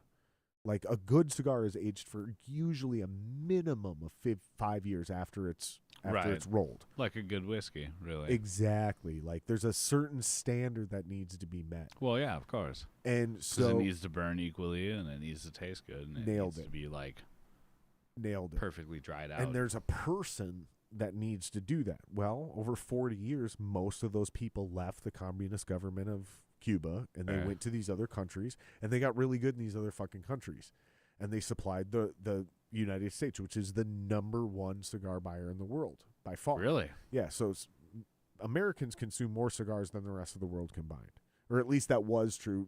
Double check that, Murph. Who consumes the? I don't want to fucking speak out of tongue. Who consumes the most cigars in the world? Is it still America? But I feel like it would be like Japan. So what ended up happening was not only did everybody else get really good at doing what the Cubans used to do, okay, the Cuban government started slashing those plants early and earlier and in devaluing their own product. And then the final blow is what happened over the last handful of years, which is the Chinese government has gone in and bought 100% of any authentic Cuban cigar that is made within the country. All right. And so even within the country of Cuba, you can't. States. Yeah, and that's what. And if you add all that up, I'm pretty sure none of that tallies 1.5 billion. like I'm pretty sure everybody else combined still doesn't equal 1.5 billion. So I think I'm correct. So I think I'm still correct. But China has bought 100% of the Cuban cigar supply to where in Cuba you can't buy a Cuban cigar. So if you're in Cuba and you try to buy a Cuban, it's a counterfeit. If you're in Jamaica and you try to buy a Cuban, it's a counterfeit. Like it's 100% certain because the Chinese government works directly with the Cuban government and buys 100% of their supply directly from Cohiba and those factories, those Havana. So there's zero possibility that you're buying an authentic Cuban anymore. It's not a thing. If you buy Cuban, it's a fake because the Chinese government has monopolized that supply. And the irony, they didn't even get the good ones. The good ones are now Nicaragua, Dominican Republic, Brazil, other places. Because again, the experts left. And they perfected that. So that's what you're smoking. Where they're at. They call that a New World cigar. I like it. New World cigar means it's sold in America. Because Cubans can be sold anywhere. You can live in Canada and order a Cuban. Right. It's going to be fake Cuban now. It's going to be fake now, but you can do it. That's funny. Yeah. Yeah. So now if you want a good cigar, find one from Nicaragua or Dominican Republic. Those are your safe bets. Like a good Nicaraguan cigar. You'll spend $20-$30 on a Nicaragua, like a good one, like a Cohiba. Yeah. Oh yeah, yeah. You're probably spending $26. Yeah, yep, easily. You can also get an amazing Nicaraguan cigar for $8, $12, $14, anywhere. But like that's kind of your little sneaky for anybody listening. If you want to maybe you're buying them for your stepdad or your uncle or your grandfather. Right. I don't know what to get. Oh, it says Nicaragua. Oh. And then all you need to know is what flavor he smokes. Does he like a Maduro, like what you're smoking? Right. Or no, sorry, what I'm smoking. Habano, this is a Maduro. Yeah. That's a Habano, right? Or is he a Connecticut guy, right? The super light ones, the super light colored ones. That's a Connecticut. So was it made in Nicaragua? Was it with this type? Okay, cool. Get that. He'll probably like it. He'll like it. Yeah. Spend $8. Spend $12. You'll probably be fine. Right. Just don't go below like 6. Is 6 6 is the cutoff. It really is because $6 you start getting the loose leaf fillers where they literally brush the shit off the floor. Shit off the floor. Yep. Yeah. Same thing as cigarettes. Yep. Yeah. Spend $1 or $2 more and you'll have a way better night. Like for real. Guys that complain about getting headaches from smoking cigars, they're smoking cheap cigars. Yeah. Well, that's spend $1 or $2 more and you'll really get a enjoy headache it from a cigar. I mean, it's nicotine I've never poisoning. even actually heard about that. It's nicotine poisoning. Yeah. They're getting a head rush, but it's because they got a cheap cigar that when they take a puff, it's fucking like roasting through there instead of like a real cigar that's like a very but it slow actually smokes and it's a slow burn. Yeah. Well, my name is Jared Singer. Thank you for coming to my TED Talk on cigars.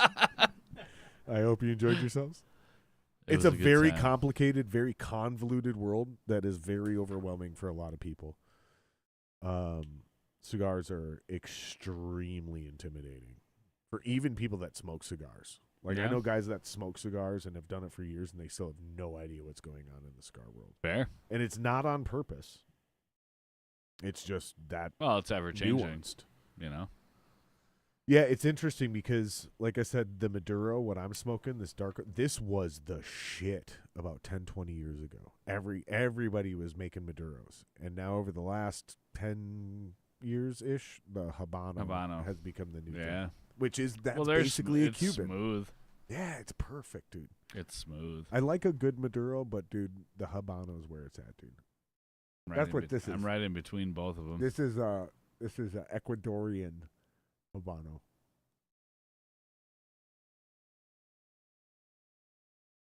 The look you just gave me was like, I don't even know what that means. I honestly don't. It just means it means it's that seed grown in Ecuador. Sure. That's awesome. The best. I think it's the best, dude. I think it's so. If anybody's trying to get into cigars and you want to start with something like your best chance of liking it, get a Habano. And they grow them all over the place. That's smooth as fuck, though. Yeah. Yeah, Nicaragua, Dominican Republic, Brazil. I don't remember what that one said on it. Like I said, this Camacho over here, this is fucking, this is Ecuador. This is where my neighbors are from. It says Hecho in Cuba, so it's Cuban. Yeah, so that's like, it's a Cuban seed. Right. Yep. But who knows where it actually came from. Yeah, which usually they brag about that. Like, you'll see things like the words Jalapa or Esteli, and those are valleys. Those are places where they're growing within them, a country. Yeah. Like the Jalapa Valley, I think that's in Dominican Republic, if I remember right. And it matters because it's like, it's about like an elevation and a distance from the ocean. So there's something really unique about the ocean providing like the salt water, like mist in the air. The humidity. And having it be literally the salt, though, the salt water, right? So these fields, these perfect fields are like just the right distance to where just enough salt from the ocean gets into the soil, but not too much. Right? If it's too close, the soil sucks. If it's too far away, it doesn't get enough salt. Then it doesn't get enough, yeah. And I'm not being hyperbolic. I'm saying literally it has to do with this. And then same thing with the elevation, right? Like there's so many weird little factors where they found these like little pockets. And that's why Dominican Republic and Nicaragua are such great places, because they share so many similarities, whether it's the soil content, whether it's the latitude line. Like Dominican Republic is literally next to Cuba. Right. So everything, the latitude and longitude, everything climate-wise is identical, right? And then they just have to find that perfect find valley. That elevation. Yep, yeah. exactly. There's all kinds of shit, dude. And those things fascinate me. Like what you mentioned earlier with the whiskey, like a real craftsman, like these guys that figure this shit out over hundreds of years. Literally still haven't even figured it out. They're still improving. It's still ever evolving. They just got it, and it's fucking good, but it's still evolving. Yeah, it's crazy. Americans, we are the cigar smokers. That is pretty wild to see. We didn't invent it, though. No, absolutely not. Like, they were doing this, and then we were like, that shit's awesome. We were like, bring it here. And then we did it harder than everybody else. The rest of the world was like, yeah, it's cool. But we were like, no. It's awesome. Fuck you. If you will.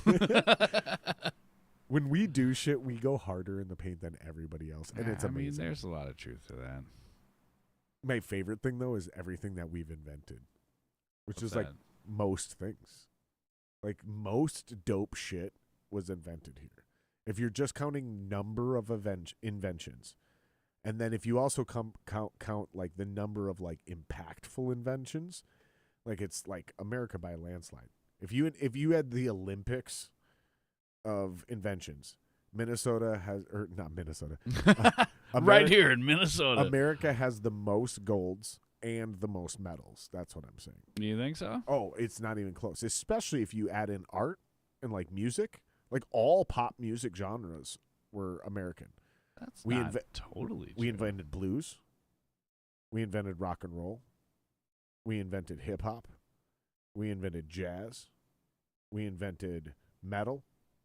Like literally. I don't think we invented metal. Yeah, we did. I think the Norwegian area did. You think so? Murph, Yeah. Are you back there? Look this up. Who invented heavy metal? I'm pretty sure it was Americans. It could be. God damn it, you might be right. But the Norway area, man. No, I think you're right. They've done it I think you're right. I think they invented metal. Carpathian area. Throw it on the screen. I don't like these fucking AI answers. Yeah, find like a legitimate article. Dude, because some of them are complete bullshit. Yeah. They're citing some bullshit article that's popular. It's Wikipedia. You believe everything you read on Wikipedia? Well, Wikipedia's gotten better, but so yeah, I guess this rock is and roll is definitely American. So I guess it depends on who you call the birth of heavy metal. So I guess it would be the British, because I would say Black Sabbath. Black Sabbath is the first heavy metal band. Yeah. Yeah, I say it's Black Sabbath, and it's not American, so I'm wrong.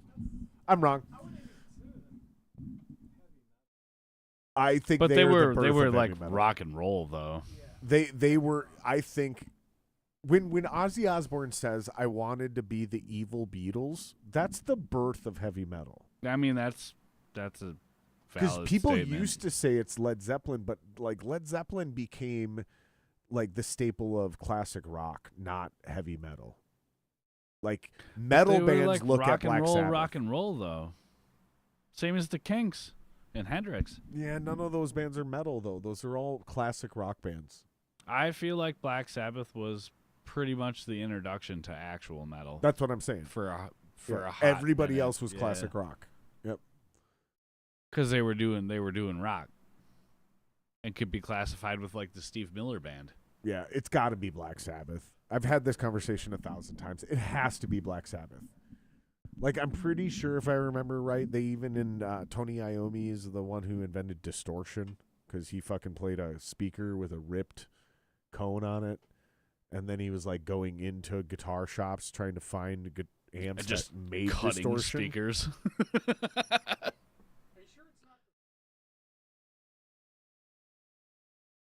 Who is this? It's got to be Black Sabbath, dude. So either way, I'm wrong. We didn't create heavy metal. No matter how you cut it, we did not. Americans did not create heavy metal. I just feel like it came There's from no two the ways. UK. There's no two ways around it. America did not create heavy metal. I was wrong. I'm admitting it for like the fourth fucking time in 2 minutes. When I'm wrong, dude. I have zero problems being wrong. I got zero problems being wrong too. I'll fucking admit that shit all day long. I just happen to be right way more. Get over it. Confidence, man. Fuck, Confidence. No, it's true though, because like I'll fact check myself just like that and be like, oh wait, I just made that up. Sorry. Right. Like, you know what I mean? Like, I don't give a fuck who's right. I just want to know what I want to know what is. the actual truth Yeah, is. Yeah, man. fuck yeah, dude. But America did invent all the other genres. There was a bunch. Including disco, right? Like we invented everything. Everything that matters, we invented, basically. I feel like Asian culture invented a bunch of shit that really helps. Man, they just stole it world. and did it cheaper, bro. I mean, I'm just kidding. You could be right there too. I don't know. No, they did invent a lot of really important shit. You know, gunpowder, like a bunch of cool shit, dude. But I'm just saying, America's awesome. America, fuck yeah. And that's what we do. Even if we didn't invent something, we'll take what you did and we'll go like way harder in the paint with it. But it's gonna cost so much more. Oh, all the sports, by the way. Like, other than soccer? I was going to say, what about soccer, bro? Fuck soccer. Soccer sucks, dude. We invented baseball, basketball, football, like all the good sports. Yeah. Yeah, that's us. Hockey, we didn't invent that one. I feel like that came from Canada. Did you know hockey was technically invented by Native Americans? No. So, okay, look this up, Murph, just because I know this is true, but look this up. So hockey was invented by Native Americans that evolved into two sports, hockey and lacrosse. Okay. But both hockey and lacrosse originate from a Native American sport that originated right here. What was that sport called? I don't remember the actual name, but the original name is a breed between the two. So, like, as soon as you hear hockey and lacrosse, they both come from the same origin. And it was actually from right here around the Great Lakes, which is the same, that's where lacrosse gets their name as well. I feel like it's fucking telling me it's Canadian like I thought it was. Yeah, but it's Native Americans, and it's from the tribes that were around the Great Lakes. So keep scrolling down, dude. This is that dumb AI shit. Yeah, but it was invented by Native Americans. And you'll find it. You'll find the tribe. Just search it in the background until you pull it. Because trust me, you'll find it. And it's literally like it was a different sport. And then basically, sorry, excuse me. They decided to take a Y in the road. Depending on the weather. Oh, fair. Right? So eventually this sport evolved to being played on ice, and that became hockey, and then the other one was played on a field, and that became lacrosse. Oh, okay. But it originated from the same game.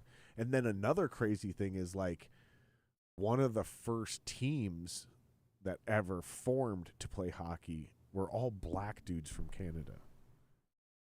That's interesting. Like, super ironic because forever it's been a white dominated sport. Did you find it yet, Murph?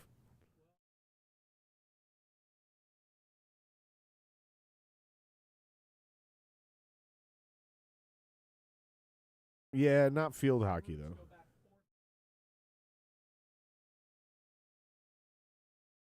Yeah, I saw that on that AI search and pull up. So look up. So start with this then. Start with this. Yeah.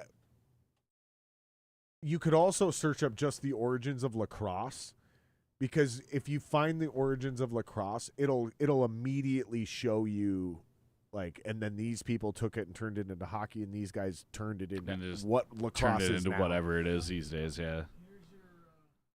Yeah, he's finding it now. Because I didn't know this.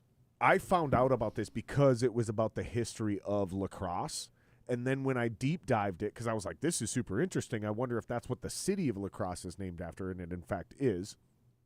So that's what he's got on screen here. And then when I deep dived this, I found out that this is also where hockey was born from. Weird. Yeah, and it's the same giant tribe or nation of Native Americans that surrounded the Great Lakes. Oh, you got to mute that, buddy. Yeah, there you go. Yeah, so this goes back to the Europeans. Plays the game 1600s. barefoot with no equipment and a loose set of rules. Yep. Yep, 1867, lacrosse as a medicine for Native Americans, which just means exercise. That's how they're fucking, I hate how they do this shit.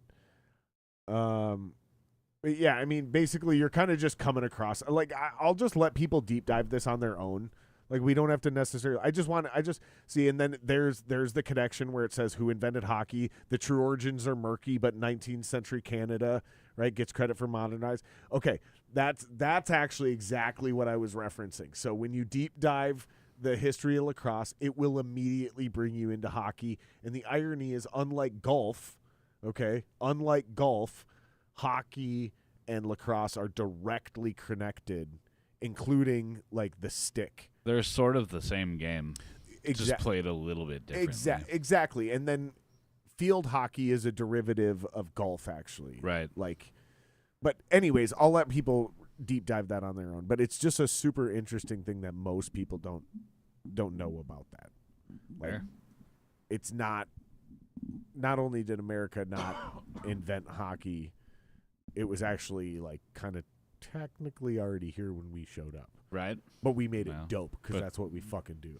Fair. Because hockey's the shit. Hockey is pretty rad.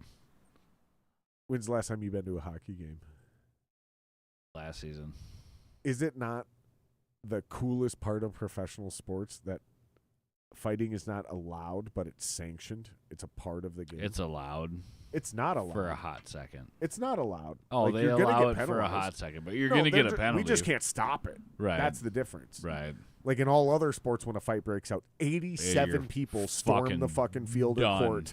You're done. It's a big problem. Right. When a fight but breaks out in throw hockey, you in a box for 2 minutes. When a fight breaks out in hockey, instead of everybody storming and fucking jumping each other like a fucking gang, everybody fucking backs up and goes, let these two duke it out. Let them go cool off for 5 minutes. minutes. Yeah.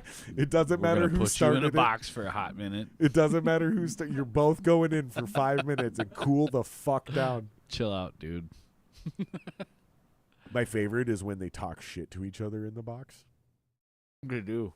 And get into another fight. They always do. They always do. And there's never once not an elbow as they're leaving the box. Just one fucking dude, just motherfucker. You a Wild fan? Or do you just watch them because you're from watch here? it because it's fun. Do you remember when the Wild were in the playoffs? And I don't remember who it was, but do you remember the Wild were in the playoffs? Was it Boo House?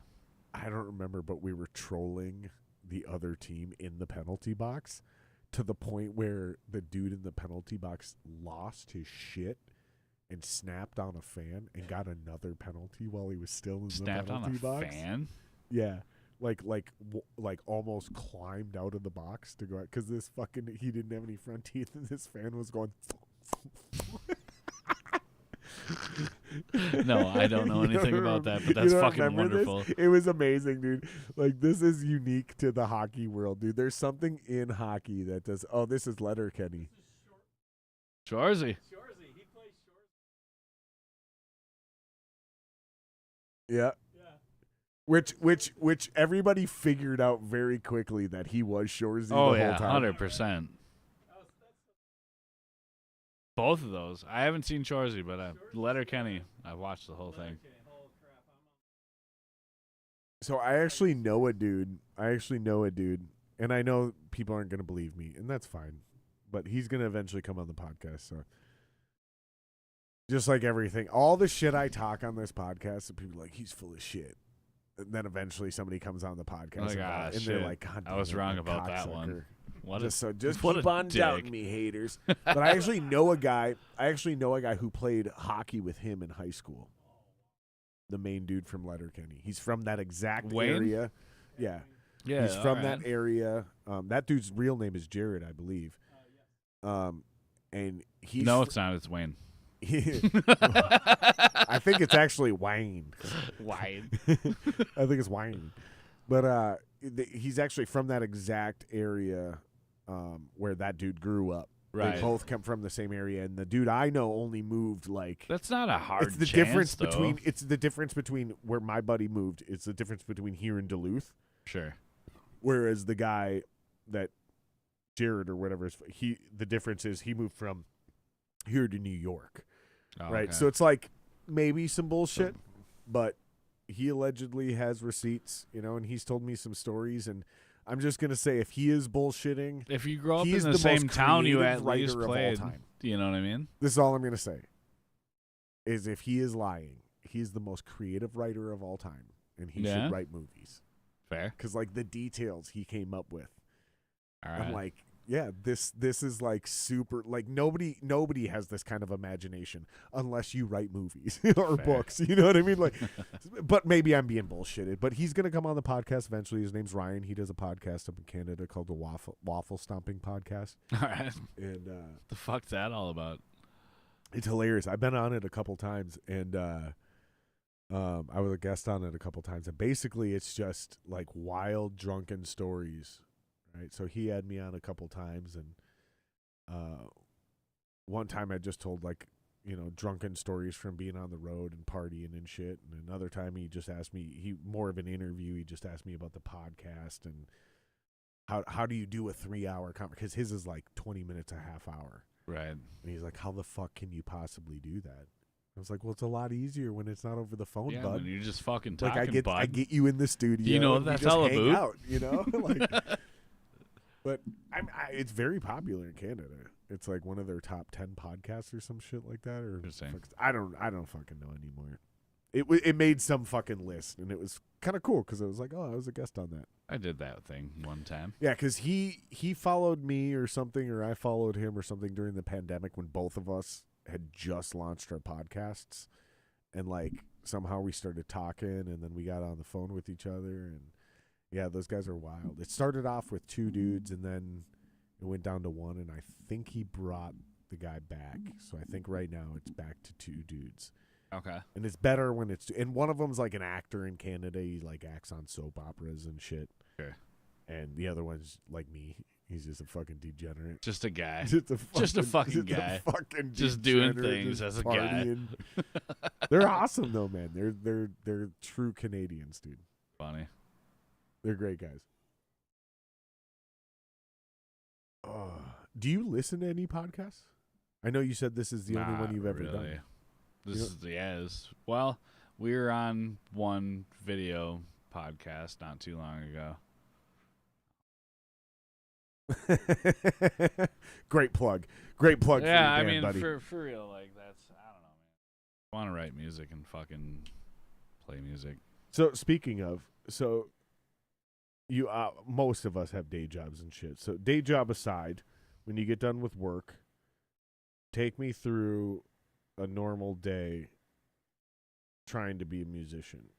Like, take me through whether it's your rehearsal routine, your practice habits, your songwriting. Like, how do you break that once you get home from all the bullshit? You know, whatever. It's 3:00, it's 6:00, whatever. Well, how do you be a musician? Like, explain a day. I have no idea how to tell you how to do that. No, explain to me how you do it. Whenever I find time, I just go down into my room and I fucking put a metronome on. And I just start playing. Do you have like a purpose? Do you have an idea? Sometimes. Sometimes there's a riff that's just shit that's in your brain. I know you know what I'm talking about. Yeah, but sometimes not everybody there's just does. shit. Like, not everybody does. So well, walk there's me just some through shit it. Walk me through fucking it. cooking in your brain, and you've been singing Give it me to an yourself. example. Even if you're just gonna make up a hypothetical, or give me one you're working on recently. Just walk me through it. Give me an example. I don't know. You how got you want me something to cooking do in your that. brain. Yeah, we like,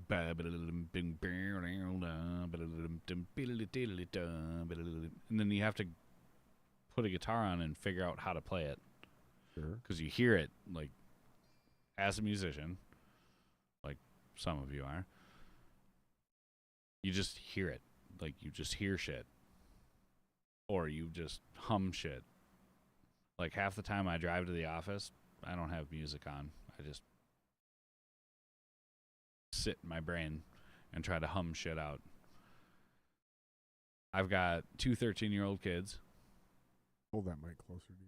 I got 2 13-year-old kids, and a lot of my time goes to like cooking dinner, washing dishes, cleaning the house, falling asleep on the couch because now I'm too fucking tired to deal with shit. So I don't get down to the room as much as I used to. But I don't know. There's a fire. Like, there's a fire inside, and I know you know what I'm talking about. I know exactly what you're talking about. There's just a fire, and you just hear shit. And I've explained this 1,000 ways. You refine it in your brain, and you're like, and then you come up with the next riff, and so I'm a guitar player, obviously, but you come up with transitions, and you're like, how can I do that? And then you sit there and you fuck with it with the metronome, and then sometimes you have to adjust the metronome to like get to your new thought. I don't know, man. Sometimes it fucking rains when it pours, and sometimes there's just a fucking drought. The way I describe that is sometimes my job is nothing more than to guide the canoe down the river. It's going. It's already I just have to steer the canoe. But now I just have to make it form. And literally, what I mean by steer the canoe is avoid disaster. Like, just don't fucking crash. It's happening. Like, it's just flowing. My job is to in like a lot of business or sports, I would say get out of the way. But in music, when you're writing the song, you're not getting out of the way. You're just trying to steering the help canoe to avoid disaster. Don't ruin it. Right. Like, it's coming. Right. I see what you're saying. It's coming. Don't fuck this up by inserting your own will or ego. Your job is to do nothing more than guide the canoe. That's what you described when it rains, it pours. That's the same analogy, but I describe it as the canoe. Okay. So I had a buddy who I described that to, and because he heard me on another podcast, and he goes, I heard you describe that canoe analogy. And he goes, just so you know, he goes, some people describe that as actual true genius. Okay. And it was interesting because very close friend of mine, and he was not trying to blow up my ego. What he was trying to explain is that true genius is almost getting out of the way. It's understanding that true genius doesn't even come from within you. True genius is understanding something's happening and you just prevent it from dissolving. You either have to into add to nothingness. it or stay the course. Right. You know? Sometimes those ideas are amplifying. I've been in quite a few bands where it was like I wrote most of the guitar riffs, and now Chris of Derecho is writing a bunch of shit where I can finally write to somebody else's idea and like enhance or just back off and play the same thing. Mm-hmm. And it's a breath of fresh air, dude. So let's talk about that for a second. When you're trying to find that balance between when to riff, and so you said back off. The phrase I always use is learn how to fuck off. Like, learn how to fuck off, dude. Like, not every riff, and usually I'm talking about myself, but I always speak about this as if I'm talking to somebody else, because this is how I talk to myself. Is I'm like when I'm writing my own song, and I know there's gonna be a vocalist, and I'm like, no, dude, fuck off. Like, this isn't your part to riff. Like, take your riff. This is my time. Break it down and give it to the vocalist. Just fuck off. Learn how to fuck off. Same thing on drums. As a drummer, it's the same thing. It's like, dude, he's going to play solo over this. Like, learn how to fuck off. Like, don't try to do a flashy drum part while the solo's happening. Like, that's an asshole move. Like, learn how to fuck off and just be a band member. Or compliment it. Right, which is still follow it, but is very much still the same thing in my verbiage. Sure. Okay. And that's all I'm saying is, like, I'm not disagreeing with you or saying there's a better way. What I'm saying is there is no better way. The phrasing is exactly the same thing. I just explain it and use different language. I make different sounds with my mouth. Sure. But you said the same thing. Learn how to back off. Just sit in the background for a hot minute if you need to. Or fucking take the reins and get it. Right, because sometimes there's something missing. Right. I don't know. It's really hard to explain. We'll try. That's kind of the beautiful part about this podcast. I don't even know how to explain it. I know. And that's the beautiful part about this podcast. Sometimes you just hear something and you're just like, there's got to be something else. I need to add something. And then you come up with something and it's just like, and you like fit into the same lane of it. Right. You know what I'm saying? Mm-hmm. Where it's just like, fuck, yes. Or there's times you're trying to write to a riff and you're just like, I fucking got nothing. Yep. Feels like you're forcing it. I'm just going to go ahead and fucking play this and let it happen. Right. You know, because it's already fucking awesome enough, or it has enough. But there's other times where you just need to like split and take that fucking left turn. Right. That's turn, what I love about collaboration is that left turn. It's fucking great. Because I'll be beating my head against a wall, and I'm like, I can't come up with anything. I don't know what the fuck to do next. What and do then you I play got it for you, and then you're just I'm like, just like, well, oh what yeah, about we'll this? just do this. And I'm like, oh my god, that's perfect. Oh my god, fuck yeah, dude. And the relief. Where You're have you like, been all my life? You know what Yeah. I mean? Like that kind of feeling. You know what I'm saying? That's why I'll never ever do a real solo project. Like, I have a solo fair. project, but even in my solo project, like, there's a lot of input from other people. like if, let's say, hypothetically, I do my next album. I'm like, Jeff, come jam. Most of that song's going to be written by the time you show up. Right. And then I'm like, here's what I need in this song. What do you hear? And knowing you, I'm going to be like, here's what I think you're good at. Here's the gaps I think you can fill. Here's the freedom you have to do whatever the fuck you want in these places. And here's what I'm lacking. Go for it. And then you're going to throw a bunch of shit at the wall, and 9 times out of 10, I'm going to approve 75% of it and be like, not that. That's dumb. Are you a kind of guy that when you write a song, like this part can't change? It depends on the part. Okay. Like I will insert an entire verse and be like, this is just a placeholder. Right. So I'm the kind of guy where like everything is fluid. Yeah, and I'll have like a bridge. Like I'll write a whole song, 15, 20 riffs, A to B, like adventure story type situation. We don't repeat anything. Sure. Yeah. And like, here's what I got, dudes. What do you think? Well, we should change this, and we should do, and we should. I'm like, all right, cool. Let's try it. Yep. Yeah, Let's fucking at least try it. For me, it depends on the deal, right? So like, sometimes I'm like, the bridge coming out of the chorus can't change. Yeah, like that's the whole song is written around this part has to stay. This is the riff. This is why the whole song is being written, is because this is the riff. Right. And then there's other times where I'm like, I don't give a fuck about that verse, dude. Like, as long as the chord progression is vaguely the same so we don't completely fuck the whole vibe of the song. Right. Like, we can change everything. Like, I don't give a fuck. It's just what I had there to get through, because I'm not gonna stagnate or bulwark my entire fucking song because I'm not in love with the verse. Like, right. How do I even know this is the verse? How do you even know if it's right? Maybe the vocalist shows up and writes something where I'm like, that verse doesn't even sound right. It doesn't even fit. Now I got to rewrite it. Now I got to do it anyway. Yeah. That's kind of. Now everything I write is always fluid. Like I've always told these guys, like I am the king of constructive criticism. It also depends on the role I play as well. Just because, like, I'm gonna write some shit, and I'm like, I'll fall in love with some shit.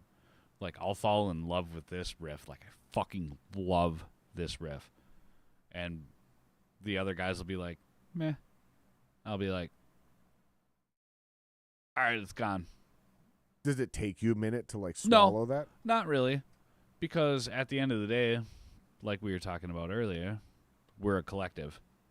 We're all trying to pour something into one jar. Man, that jar has to be full. And if I'm sitting here fucking denying it. Right. You're deflecting water. I'm just putting a cap over it, and so that jar will never be full. So that's a great analogy. If you don't like that fucking riff, cool. Tell me now. Because I'm already in love with it. Like, I fucking love it. It's so fucking good. And everybody's like, eh. I'll be like,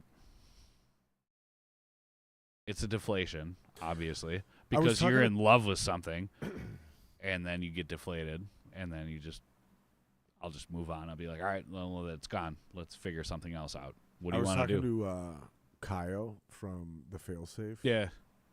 And he was telling me about how he was working with a producer, and he was like, that's a great riff if it had half as many notes.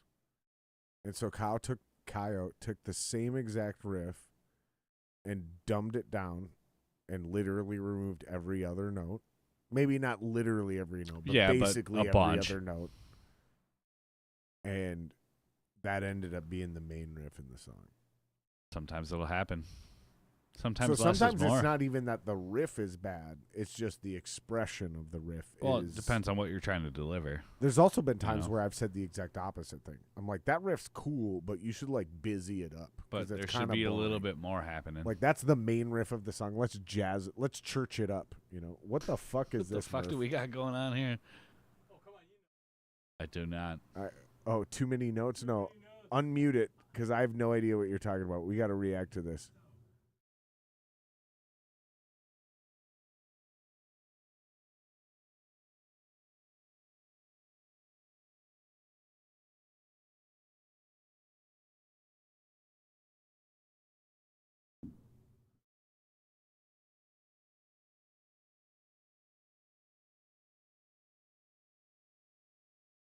Is this guy from Minnesota? Jesus Christ. Right? Oh, my God. This is where Minnesota culture comes It's too from. polite. It's too busy. Your fucking shit's annoying.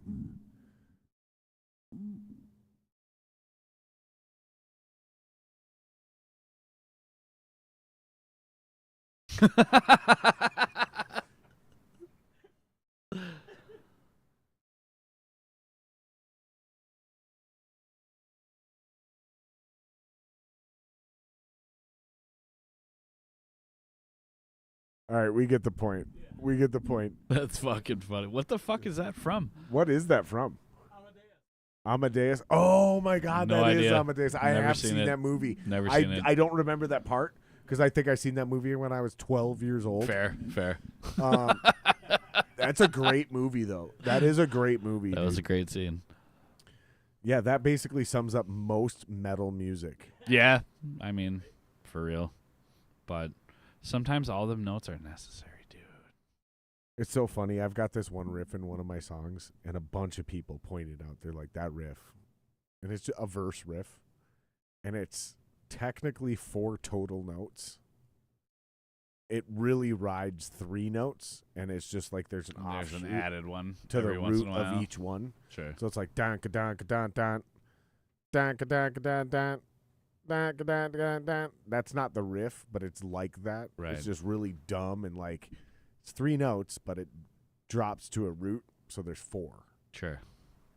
A lot of people are like, dude, that's a banger ass riff, like really catchy. Like, good job on that. It's the most boring, dumb fucking thing Dude, I've ever honestly, written in like my entire life. the best fucking phrase that I've ever heard my entire life is simple music for simple minds. It's like the less you can play and make it more wall of sound, Right. the better. Yeah. Whereas like I'm a riffer, dude. I like to riff like a lot, and I write a bunch of notes, Mm-hmm. do a bunch of stupid shit. Most people won't even catch what the fuck I'm even playing. Yeah, I mean, it just if it's the right part, or if it's the right band, you know, if Right. it's Metallica, riff away, bro. Right. You know, But I mean, even like with Smeagol added as our new drummer, love that fucking guy. He is spot the fuck on all who the time. doesn't love a Schmeagol? I know, right? He's great, dude. He's absolutely wonderful.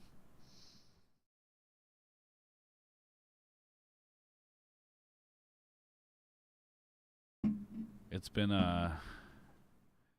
a year, so it's been really tough to write for me personally. Why? It's just been so fucking busy, dude. I had a bunch of shit done at my house and cars breaking down and whatever, you know, just typical Life stuff. life bullshit, you know. So there's been a damper on the Jeff, if you will. The Jeff. On the Jeff. But I don't know, man. Just want to keep going and fucking write some kick-ass shit. Vehicles are fucking bullshit, dude. When Every time. when you're a musician trying to do your life, vehicles fucking suck, bro. The worst investment you can make. I feel like it's the only art form that a working, affordable vehicle is crucial to your success. So, like, what I mean by that Other is- than construction, yeah. okay, you're right. I was thinking creatively. I was thinking more art forms Sure. and shit, Okay. right? Because, like, you don't hear about actors or comedians. Comedians a little bit. Like, oh, he had a car that made it easier for us to get to gigs. You do Fair. hear about that. Sure. But, like, vehicles breaking down or not working being a major part What do of you a do? musician's life What do you do? is something that I don't hear about in other art forms or careers. I mean, yeah, you're right. Like construction, handyman shit. But I meant more just straight art. Right. Fair. The creative careers. You don't hear about TV producers or directors or actors ever Having a complaining car about problem. this. It's just such a non-issue for them. And I think it's because they get a lot of rides. I mean, I'll take a ride. I got to this town and I got a ride to the gig, that kind of shit. Musicians, we have gear to haul. Like, bitch, I'm not going anywhere with my fucking $1,800 bass rig. No shit. I mean, shit, it was $1,800 back then. It's probably $3,000 now, $5,000 now. What does a fucking modern day guitar rig cost? Well, I don't know. I've got a power amp with a power supply. It's about $1,000. Got an orange cabinet that was $800, and then I play through a quad Cortex, which I paid like $17 for. It was used. Yeah, so you're like flirting with $5,000 like immediately. $4,000 deep. You without the guitars and the cables. Yeah. Pedals. No, the quad Cortex is the pedal. That it's is the most glorious thing in the fucking world. So that's like a Kemper or an Axe yeah, Effects, right? Kind of, yeah. So I used to play through an Axe Effects. Kaio was just talking about that. He plays the same thing, this Quad Core X or whatever it's Quad called. Cortex, dude. Quad Neural Cortex. DSP if you want to plug it. That motherfucker right there. It's basically a Kemper, right? It's, or an Axe Effects. Yeah, sort of. It literally says modeler profile. It's a modeler profiler. But with like a Kemper, well, I mean, you can do the same thing with all of them. It just depends on what route you want to take. I was hardcore Axe Effects for fucking ever. And then my MIDI pedal decided to not fucking work anymore. And I had this sitting on my desk downstairs, the Quad Cortex, and I was just like, I've never really used it. Oh, really? And I just dialed in a tone really it's quick. Just sitting around. It's Are all you serious? Touchscreen shit. And I plugged it into the amp, and it sounded fucking... I'm sorry, Fractal. It sounded better. Really? Oh, it just sounded so good. It felt like a fucking tube amp. It felt... Really? It felt fucking real. And all I'm using is the fucking 5153... like the hot channel. The clean tone? No, the hot channel. Oh, really? For distortion. And dude, so you're doing what I think is the future, which is you're blending the two. Yeah. You're using a tube head. No, I have a solid state matrix amplifier. It's just a solid state single rack 1,000 watt. Oh, you're power using amp. the 5153 and then I'm model. using the 5153 model. That already comes with the Cortex, but there's like this whole cloud where you can download all these fucking amps, and you can download any effect that you've ever wanted, right, and use it. And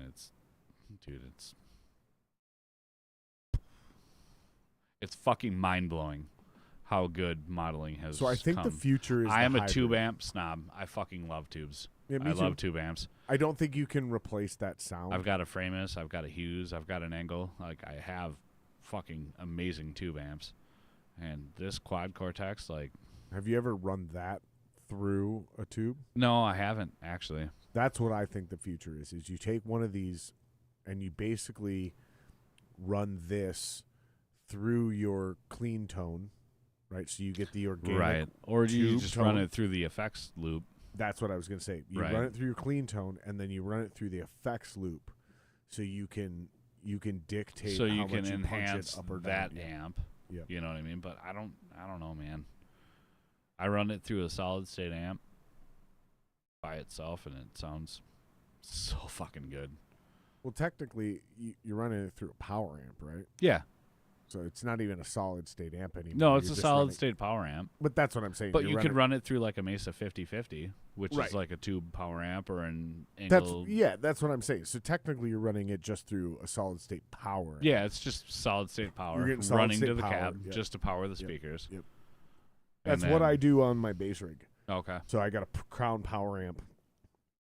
Yeah, same thing. Yep, I got a Crown power amp. It's just a solid state power amp just powering the clean, speakers. dry power. Right.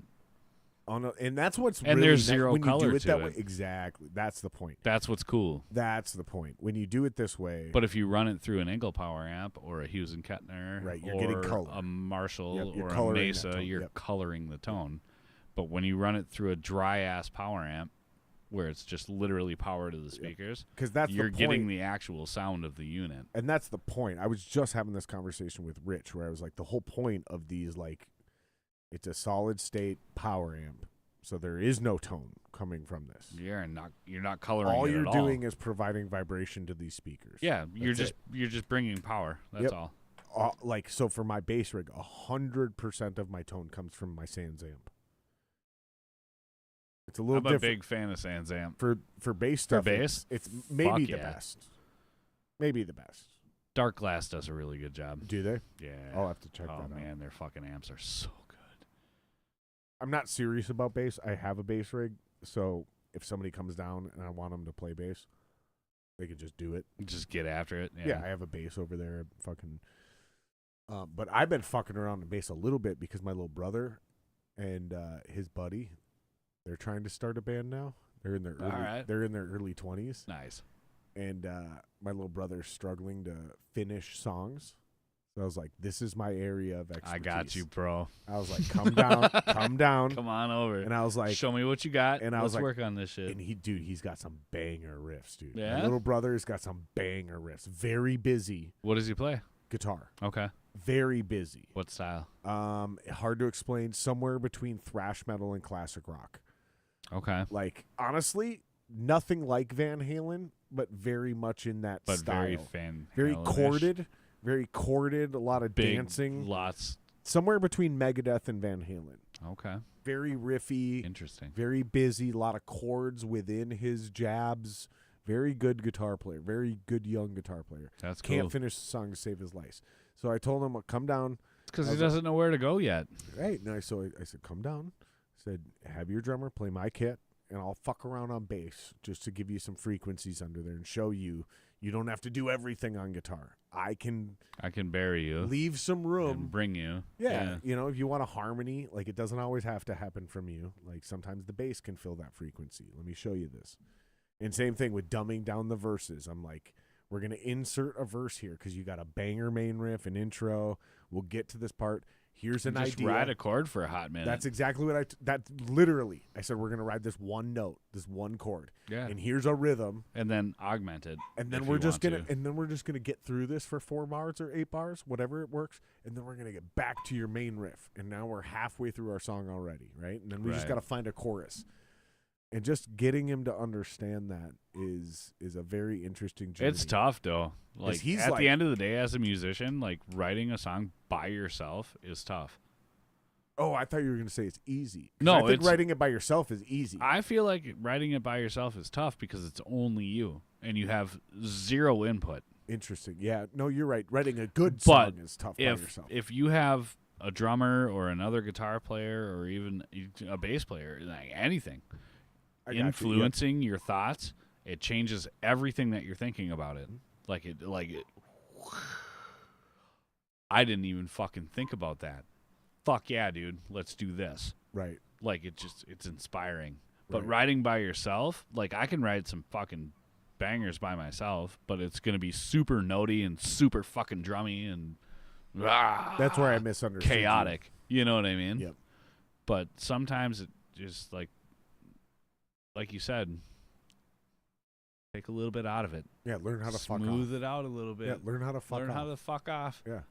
Yeah, or you have this, like, beautiful, riffy, chordy fucking thing, and let's dumb it down into a very truncated, rhythmic fucking and just make it fucking bang. And just let it breathe so the vocalist can do something. Right. And then when you come back into your badass riff, and then you can just go fuck it again. You can just go nuts again. Because you've let it breathe. Right. So now there's juxtaposition, because that's what makes great songs, is like, you know, the high and the low. It's a give and a take. It's a roller coaster, man. Like, if you just strap yourself to the fucking front of a bullet train, rarely is that an just enjoyable fucking ride. Going nuts, you know what I mean? Which there's a lot of bands that really succeed at that. Very few. You said a lot, I say very few. You? I think one death metal band. One black metal band. I can think of 2 names. Cradle of Filth and Cannibal Corpse. But Cradle of Filth was, like, beautifully orchestrated for most of their albums. Tell me I'm wrong. I might have used a bad example. They were wonderful. Bands like Frontierer and Ion Dissonance, where it's just constant fucking chaos all the time, and it just fucking bangs the whole time. I can't get enough of it. Yeah. I can't get enough of that shit. I love it. I fucking love it.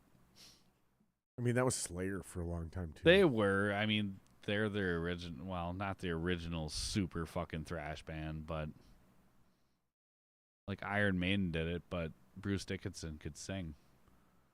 Iron Maiden Tom Araya can't sing. Iron Maiden switched tempos and grooves Constantly. plenty enough to not make it my metaphor, the front monotonous. of a bullet train. Yeah, sure.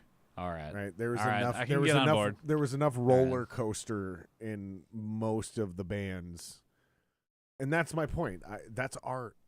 Like everything in art, whether it's a painting, whether it's acting, whether it's comedy, whether it's music, all art is some form of juxtaposition. It takes a finesse. But it's opposites though. It's a juxtaposition of balancing. Like a great comedian will take a horrible idea and make you laugh at it. Right. Right? Right. Like a great movie will take something beautiful and make you cry. And you're like, why am I crying right now? I'm a grown fucking man. That's a flower. Welcome to every Disney movie ever. You know? Or specifically, All Dogs Go to Heaven. God damn it, Good dude. Lord. Dude, I just watched the ending scene of that because it popped up in this new trend that's going around. People talking about the ending of this. Do you know about this story? I don't think Murph, so. pull this up to back me up, dude. This is fucking heavy. So the girl who does the voiceover in All Dogs Go to Heaven, that ending scene, she recorded her voice lines, and then her fucking actual real life dad deleted her from life. And then the voice actor who's playing the dog had to record those voiceover lines after that little girl had passed away. And so the voice actor is actually like choking up while he's trying to deliver those lines. Okay. And it comes through in that a fucking cartoon, dog. Dude, And I'm dude, telling you. like I was literally in tears. Like I'm trying to take a shit and I'm fucking bawling. I'm trying to take a shit and I'm Dude, crying and and I'm what the fucking fuck is bawling. going on here? Yeah, Murph, pull this up. Yeah, Lonnie Anderson, her voices Flo. Child actress Judith Barcy, who voiced Ducky in Blue's previous film, was selected. Pull the whole thing up. This is just giving us. She was killed in an apartment. Apparent murder suicide is what it says. Yeah, that little girl. Yeah, see if you can find the clip of what I'm talking about. Yeah, it's fucking heavy. Yeah, I'm like trying to take a shit, getting ready for work, and I'm just bawling just my fucking eyes crying out. your eyes I'm out. like, I wasn't gonna shower today, but now I'm gonna today. shower. I gotta take a shower now. Like, it's just fucking brutal. Oh, dude. that's fucking crazy. What time is it, Murph? 8:15? Oh, 8:50? Okay. We got like a half hour, 45 minutes. We got plenty of time. Am I cutting you dry? No. So what do you do? Edit this shit? No, dude. We just let keep it rolling. run? Yeah. While he looks this up, because I got to take another piss. Did you find it? It's a short, dude. Yeah, it's that one on the left. Well, it's not literally that one, but that is the scene. So if you can find a better version where you see, it actually might be the one with the VVX on it. Goodbye, Charlie. Right there, the fourth one. It might be that one. Yeah, play that one. Make sure we can hear it. It's right there at the top. No, hover over the video. Yep, see it right there? Where are you going? It's on a little trip. Oh, Charlie, I'll miss you. Yeah. I'll miss you too, Squeaker. Charlie, will I ever see you again? Sure. Sure you will, kid. You know, goodbyes aren't forever. Then, goodbye, Charlie. I love you. Yeah. I love you too.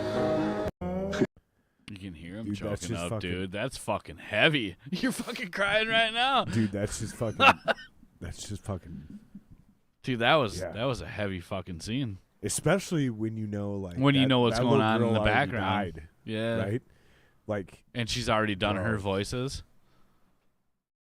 And then he's been working on this with her for a year, Dude. year and a half, however long it takes to make That's just fucking videos.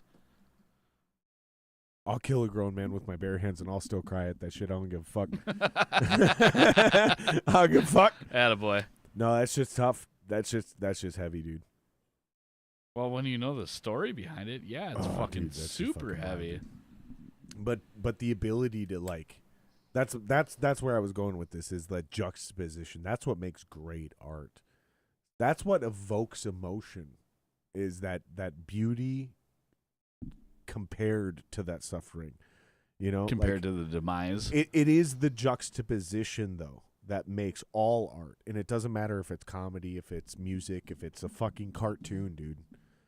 Like, because that scene was fucking Dude, I'm heartbreaking gonna tell you, back then. cartoons That- are like that scene was literally heartbreaking the back most then, dude. heartbreaking fucking movies there are.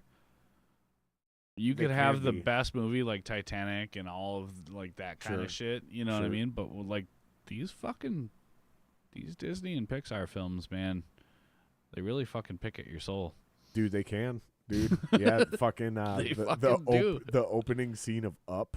Right. Do not fucking play it, Murph. You son of! I'll fucking fire you. I can't cry. I can't cry I twice can't on one cry podcast. and pee at the same time. I can't cry twice on one pod. I can cry and pee at the same time. I can cry and do anything at the same time. But I can't cry fuck. twice on one podcast. So we're not going to do Up. But yeah, no, for real, dude. Like, I'm telling you, they fucking pick at them heartstrings, man. it's crazy, dude. Yeah, that's the same one. Yeah. Yeah, it's a great scene, man. And like, fuck, dude. Especially I have an old dog too. Like, One of my cats passed away a couple years ago. isn't it weird how you can love something like so? It was pretty fucking harsh, dude. Rough. It's And always cats rough. are weird too, because cats don't give a fuck about you. I mean, they do, but I don't know. I'd tell you different, man. no, they. I know they do. I know they do, but it's not like a dog, dude. Like a dog worships. Dogs are you. much more loyal. A dog worships you. It's true. Like they say this. This is the old phrase about dogs and cats, right? Like a cat is, or I'm sorry, a dog is like, oh, you love me, you pet me, you feed me, you must be God. A cat is like, oh, you love me, you pet me, feed me, I must be God. Yeah. Fair. It's a personality difference, and I'm not discounting anybody's love of their cats, but I am discounting people's cats' love of them. Have you? I mean, cats will be the first one to eat you when you I die. was just gonna say. That's literally. I mean, what I for was gonna real, bring up. they will get after your body when you die. So, did you know about this organically, or did you hear about this on a podcast? I have heard about that through time So, because Murph, I've always been a cat guy. let's validate this, because this sounds like conjecture. However, look up coroner. The video you're looking for is coroner explains cats eat corpses. And this is a real life coroner that says if you die within 24 to 48 hours, Your cat will start to eat you. not only will he start to eat you, most cats will take your entire head. Your they head? they can eat way more than you think But they there's could. no meat Yeah. there. It's all your guts. They start with your head. And it starts with and same thing with like wiener dogs, like the little ones I got. Same thing. The big dogs won't, like a lab, right? Like a No, shepherd, they'll they just won't. like lay next to you and like Right, cry. but the little ones, and it's because they start licking at your orifices, and they start nibbling at the flesh. Really? Yeah. That's fucked Yep. up. This is the exact clip I'm looking for. This is the 5-minute version. See if you can find a shorter version. And while you're searching for this, in fact, it might be that right there. Animals will This is it. This is it. those animals will eat you really fast. Animals will, so if you die in a home that's locked with animals, those animals will eat you really fast, especially a cat. Dogs will really hold out. fast. until they have nothing left to What eat. the But a fuck? cat will remove your head in 24 hours. Even cats that were loved by their owners, or is it just cats No, that you think had something with the owner, and they're gonna say this is I my like time? Yeah, this guy, no, though. they're absolutely that feeding guy a on you. bunch. You know, I don't care how much you love that cat, and that cat loved you. He's gonna eat you. And I just never imagined that they could do that much damage. You know, smaller dogs. Now a lab won't. A labs for some reason don't eat their owners. You know, unless they're locked in for months. I guess they would. But I find it more weenie dogs, small dogs, and cats. Cats don't wait. And how soon after? We talking 30 minutes after? Probably an hour or two, I guess. They start. Knew this about cats. They start nibbling animals. All right, So kill if it, you die kill it, kill it, in a kill it, home kill it, that's kill it. locked with animals, Kill it. So yeah. It's not the same relationship, bro. It's not the same relationship. I can't disagree with that. I literally can't disagree with that. We're gonna play another but- song. All Holy right. fuck, that's So- funny. So I love being right. I love being right. I bet you do. I fucking love being right, dude. So, but we're gonna play a song. We'll play one of mine tonight. We're gonna do. We did one of yours already. We're gonna do one of mine. This song's called Hatchet. Jeremy Montoya sings on this song. I wrote all the music. I hope you guys like it. I gotta take a piss. We'll be right back.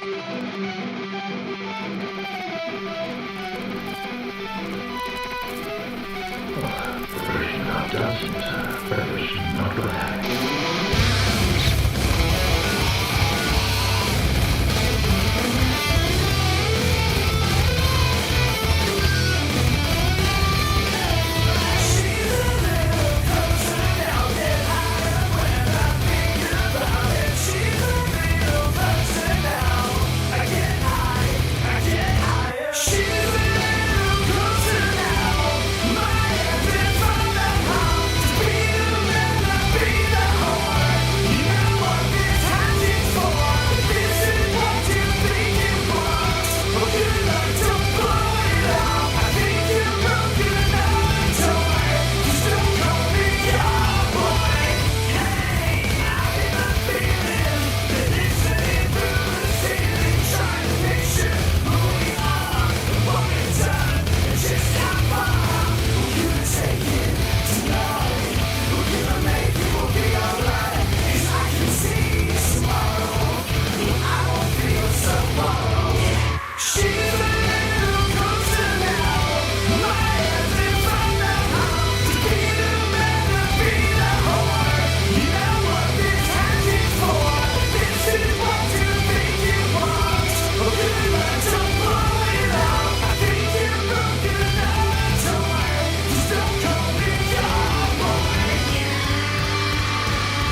So that part will get softened up quite a bit, and then the ending is very experimental. That was something I was like, I don't know how we should end this Kinda live. toying with it.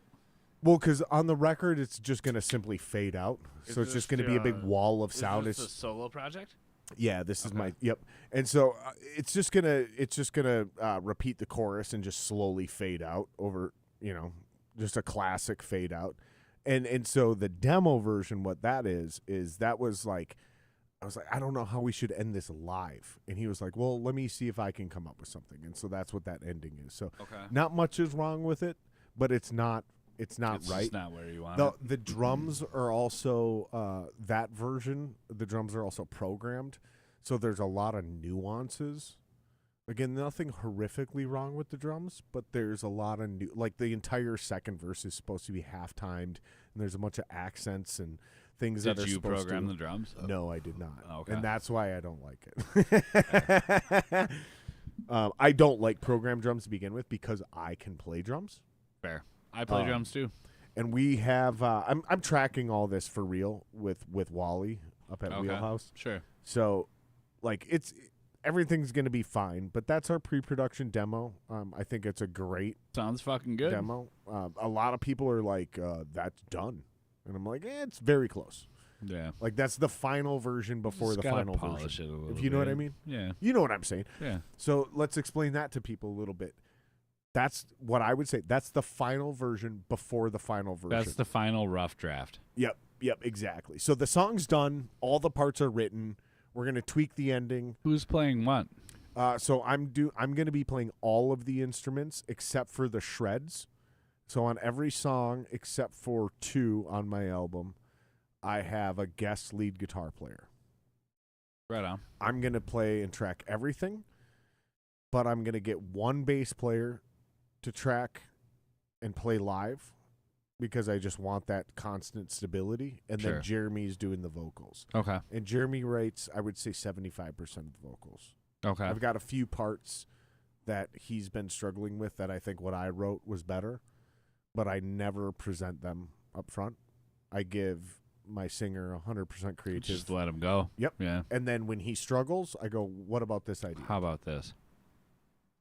Right on. I don't do that with everybody on every instrument, but with the vocalist, you need to give them room to. You got to let them have room to breathe, dude. You have to. Don't step Yeah. on their dick. Give your vocalist all the freedom. For real. All of it. And then if he struggles, then present an idea. What about this? Because honestly, even though I think what I have is better, here's what's going to happen. Because I know how this works. I'm going to give him my quote-unquote better idea. It's going to inspire him to create the actual To do it better even idea. better. Yeah. And it won't be my idea. It'll be his idea that was inspired by my idea. Right. And that is... That's creativity. At I was its just best. going to say, that's most of being in a band. Yeah. I have an idea. It sucks, but it gets you But I have to come up with a better something idea. to start with. Right. Here's what I think. Oh, yeah. Well, maybe I could. You know what I mean? Like, Yep. that's fucking music 101, dude. I think that's what makes the best music is that version of class. I have an idea. It sucks, but it inspires you to come up with a good idea. Right. That is my favorite version of creativity and I agree. collaboration. I agree. I think that's what makes the best bands too. And to go back to what you were talking about earlier about bands fighting and shit, I learned to embrace that a little bit more because I used to be the guy who created a lot of the fights. Okay. And Why would you do that? because a lot of the other guys were being lazy in their ideas. Okay. And so I was like, that's not great. That's not, we can do better. Or, fighting for parts, right? Sometimes it wasn't Sure. even my idea. Okay. Sometimes it was somebody else's idea and somebody else was shitting on it. And I'm like, no, that's the riff. Like, we're writing it around that riff that Nick just wrote or somebody else, Or right? Whoever it is, yeah. And what I learned later is when I was in one of those bands that was harmonious, for me, it was the most bland music I had ever heard. Yeah? So then I learned, and the phrase I came up with, and I believe in this now, and I will die on this hill, right? So even when nowadays Rich pisses me off, I don't look at it like Rich is being an asshole. I look at it as Rich is passionate about an idea that I don't understand yet. Okay? So Who's Rich? My bass player right now Sure. in the Montoya I just machine. needed to get to ground zero. And I'm just using him as a hypothetical Sure. example. Yeah, right? absolutely. Like, he just happens to be on my mind right now because him and I were talking about shit the other night. And he actually happened to have a good idea that I agreed with from the moment that he expressed it. But usually it works out the other way, and I just happen to use him as an example because he listens to the podcast quite a bit. So I hope he doesn't think I'm taking some. Don't take stab at offense, him. Rich. He's wise enough to know I'm not doing that. But regardless, just to clarify. So he comes up with something, I come up with something, whatever. Instead of me being frustrated because this hypothetical Rich is being difficult or whatever, maybe he is. But instead of me being like frustrated about it, and maybe I do get frustrated, but what I've learned to do is back off and go, well, he's passionate about this idea, and maybe I just don't see it. Maybe it's his idea. I don't see it quite yet. So what I've learned to do is go, okay, I'm going to back off. I'm going to let him be his fucking riff writing self, which, again, this is a metaphor because Rich isn't a riff writer in this group. This is complete. I'm just using him as a hypothetical. Okay. So he comes up with an idea, and instead of me shitting on it, even though I don't like it, right, letting him present that, and maybe somebody else in the band is shitting on it. And what I've learned is that's friction. And that friction is what creates fire.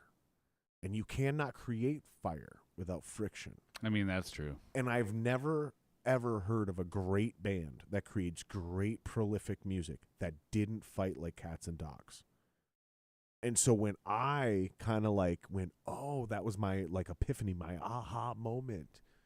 I went, oh, okay. So when somebody resists my idea, maybe it's a good thing.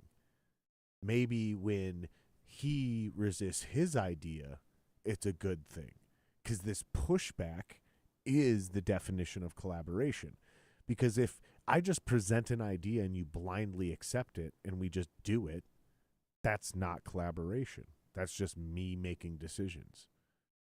And sometimes, sort of, sure. Stay close on that just so people can know. Sometimes, sort of, yeah. Sure. And sometimes it's just me being a dick. But having that freedom, right? And that like knowing, oh, every time I say, hey, your idea is bad, or you say my idea is bad, that you don't feel threatened to leave the band, right?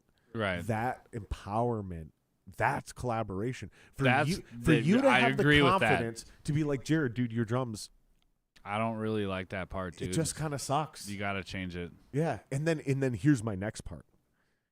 You trust me enough to where if I decide to die on that hill and I'm like, listen, man, I hear you, Jeff, but I love this drum part. For you to just go, okay. And just swallow it. Because here's what I learned. Because this is what actually happened. So I'll switch from a metaphor to a literal thing. In the Tyrants, John Diley had an idea. I resisted it. I was the drummer. He was the guitar player and main songwriter. And we both had an opposite take on the idea, right? And we just gave in to what was. 6 months later, I came back to him and I was like, you were right. And I'm glad you didn't give in to my idea. The irony was in that moment, he actually went, I think you're right, and we should have done your fucking idea. Right. Fair. But it was a respect thing, right? It was one of those moments where it was like, that's the whole fucking deal, but though. you know you're right, but I respect you enough to me to go, okay, I'm not going to end this song because even though I'm going to die on this hill, I'm saying I'll die. Like you're going to take the hill. Yeah. Like I'm going to die on this hill, but like you won. So we're still going to do the song your way because the song's still dope. And then 6 months later, I switched sides. Ironically, he also switched sides. Right. Which means nothing happened. That's pretty funny. So again, the song stayed exactly the same way it was. Right. And someday maybe we'll add that third verse. Because right. that's what it was about, was whether we should add a third verse. Should we go farther or not, yeah. type of a thing. And he was like, no, the song's perfect. And I was like, no, it's too short. And then That's- eventually I was like, you're right, it's too short, we should lengthen. And It's he a goes, nope, different you're thing right. that I've got with these group of guys that I'm writing with in Derecho right now is like, dude, the fucking shit Chris is coming up with, I'm just like, fuck yes, dude. It's so good. Yeah. I'll add to it harmonies and shit, and I'm trying my ass off to come up with stuff Stay too. close on that but mic, buddy. I don't like to fucking Then pull kiss it back to you. microphones. Pull it back to you. Just be comfortable with it, man. I'm fine. There you go. I just don't like to be loud, That's way dude. better. That's way better. But, you need to be loud. I don't need to be loud. I just need to be quiet. Just be No, over here. no. But no, these group of dudes that I'm writing with is fucking. It's awesome. Do you ever feel relieved that you don't have to create all the riffs? Yes. The passion in that, yes. Straight up. That's the most assertive he's been. No, all night. because Yes. I mean, honestly, fucking for real, like, because it was a long time. I was writing as much as I could forever. You know what I mean? Yeah. And now I got this. I got Chris, dude. This fucking guy. He mixed and mastered our EP. Like, he made it sound like it did. Right. Yeah. He mixed all the drums, sound replaced a bunch of shit, and I tracked all the guitars, and Blake tracked the bass, and Sean did his vocals with Will 1459. Is that your just excuse to that you don't know how to pronounce his last name? No. It's Marvelous. Come on. I know Will Marvelous. That's been a long running joke because I worked Yeah? with Will at Guitar Center. Oh, okay. Yeah, I've known Will for 20 years. Okay. Like I knew him all the way I've been back. running around with him for like 20 years. I didn't know him personally until we fucking went and recorded with him a little bit. It's funny because when I had him on the podcast and I did the fucking, I used to do these ad reads and shit, which we'll eventually get back to, but we've been rebuilding since we've relaunched. And I used to do these ad reads before, and I do a whole description. So tonight's guest is ... from ... Yeah, blah, blah, blah. sure. And every once in a while, guys would have an ambiguous name. But I take pride in just being able to figure out how you pronounce your name correctly. Right. And we talked about that on the podcast. So I was like, I said it like this. Was I right? And he was like, yeah. And you're like one of like 8 people who know how to say my name right. And I was like, I'm fucking glad because I guessed. Like I literally I fucking just made it. because you just like I'm very phonically sound. Like you just sound a word out like you're a toddler. Well, right. I still do that as a 40-year-old grown ass man. Sound it out, and then do it in rhythm, and you'll probably trigger a word you've heard in the past, right? And you're like, oh, Right. that's what Oh, that that's word where is. that came like from. genre. Like Right. I knew how to pronounce the word genre Nah, Will by is fucking reading great, it dude. in context, and then I was like, oh, genre, like category. Right. Oh, I've heard people say that because genre, like what? Right. And then I just read it in context, and I was like, oh, I think they're saying genre.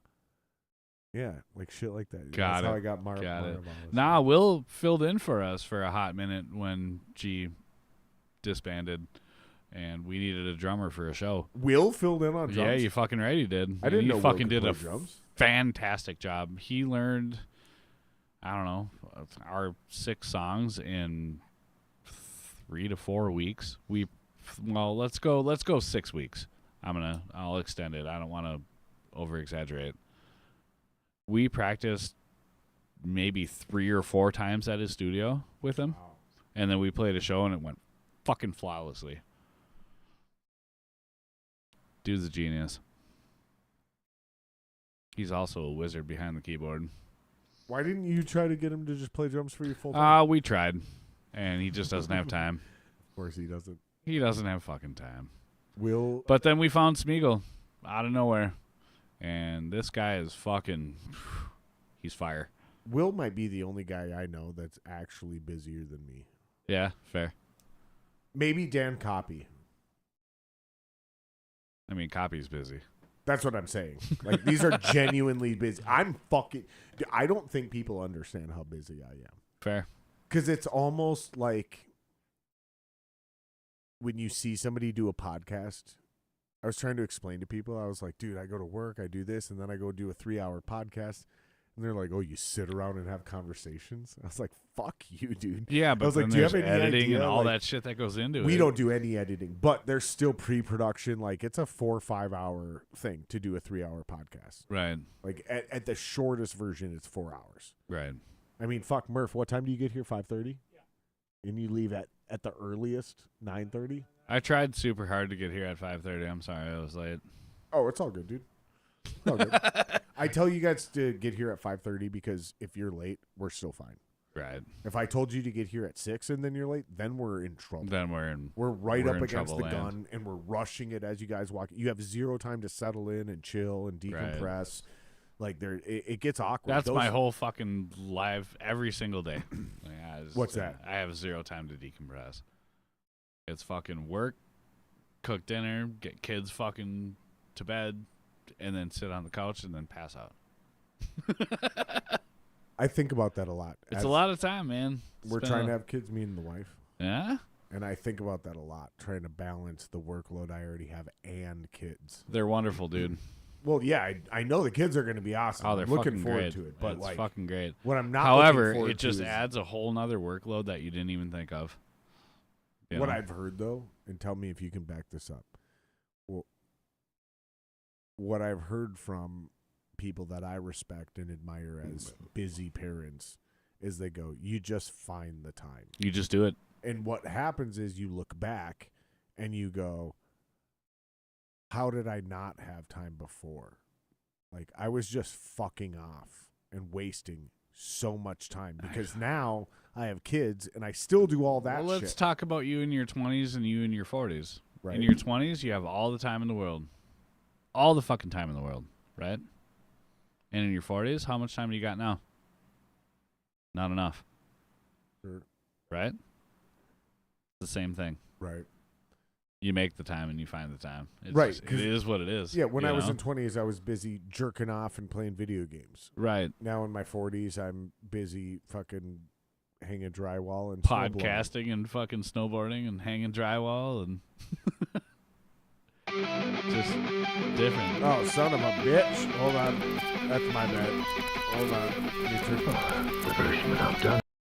My bad. Sorry. He really wanted to hear that song again. No, he went to the main overhead and I still had the music cued. We only got 10 minutes left.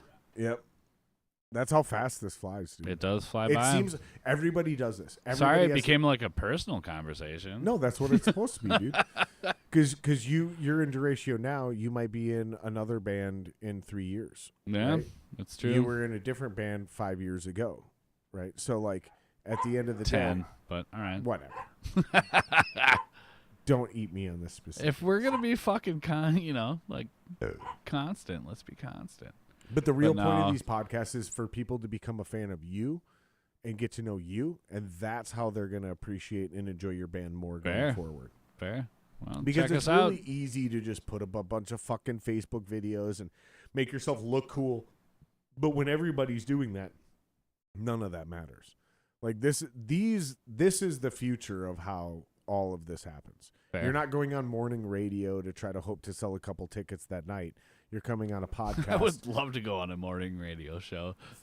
I'm sure you Dude, would. that shit would be fun. That would be amazing. It right? would be fucking It would be fun. amazing. It would be amazing. But it's just not the best way to do things anymore. Now it's these You're weird, right. It's these weird underground music podcasts or comedy Fair. podcasts, and you're not trying to sell tickets tonight or tomorrow night or this weekend. You're trying to sell tickets a month from now. Right. That's the weird thing. That's the biggest difference of this.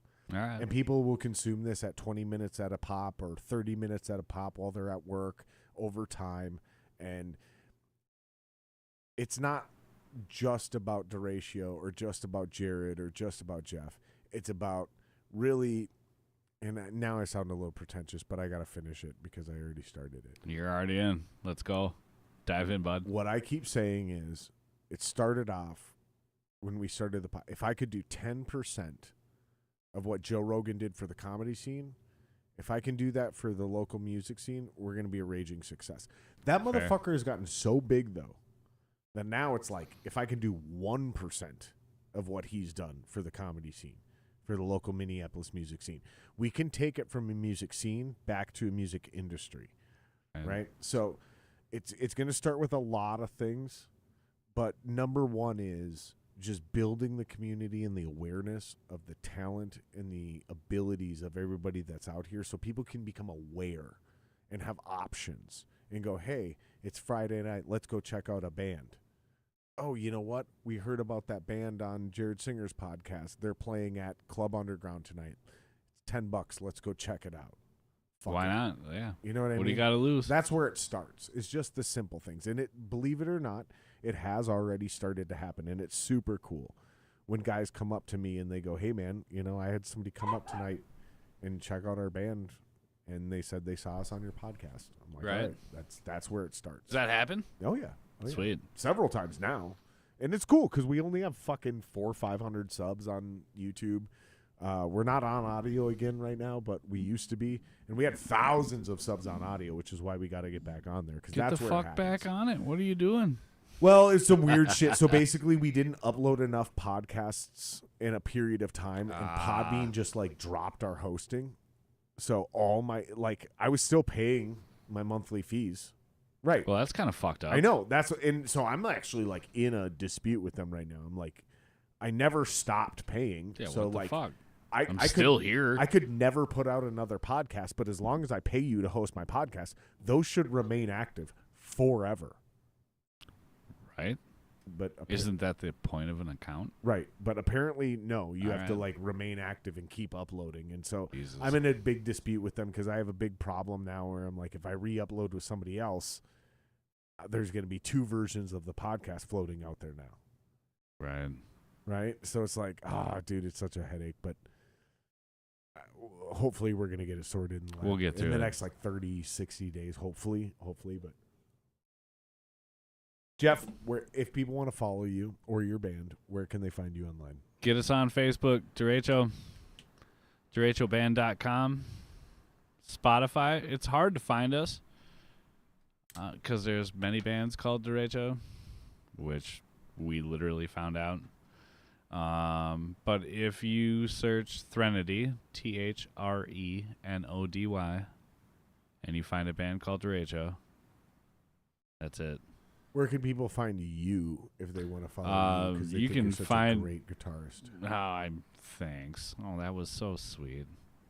You can The way find, you said that was not very appreciative. no, it was. I'm humbled. I mean, you are a dope guitar player. So Thanks, dude. I appreciate that like a fucking ton. don't Really act so should. surprised. You I son of a am bitch. surprised.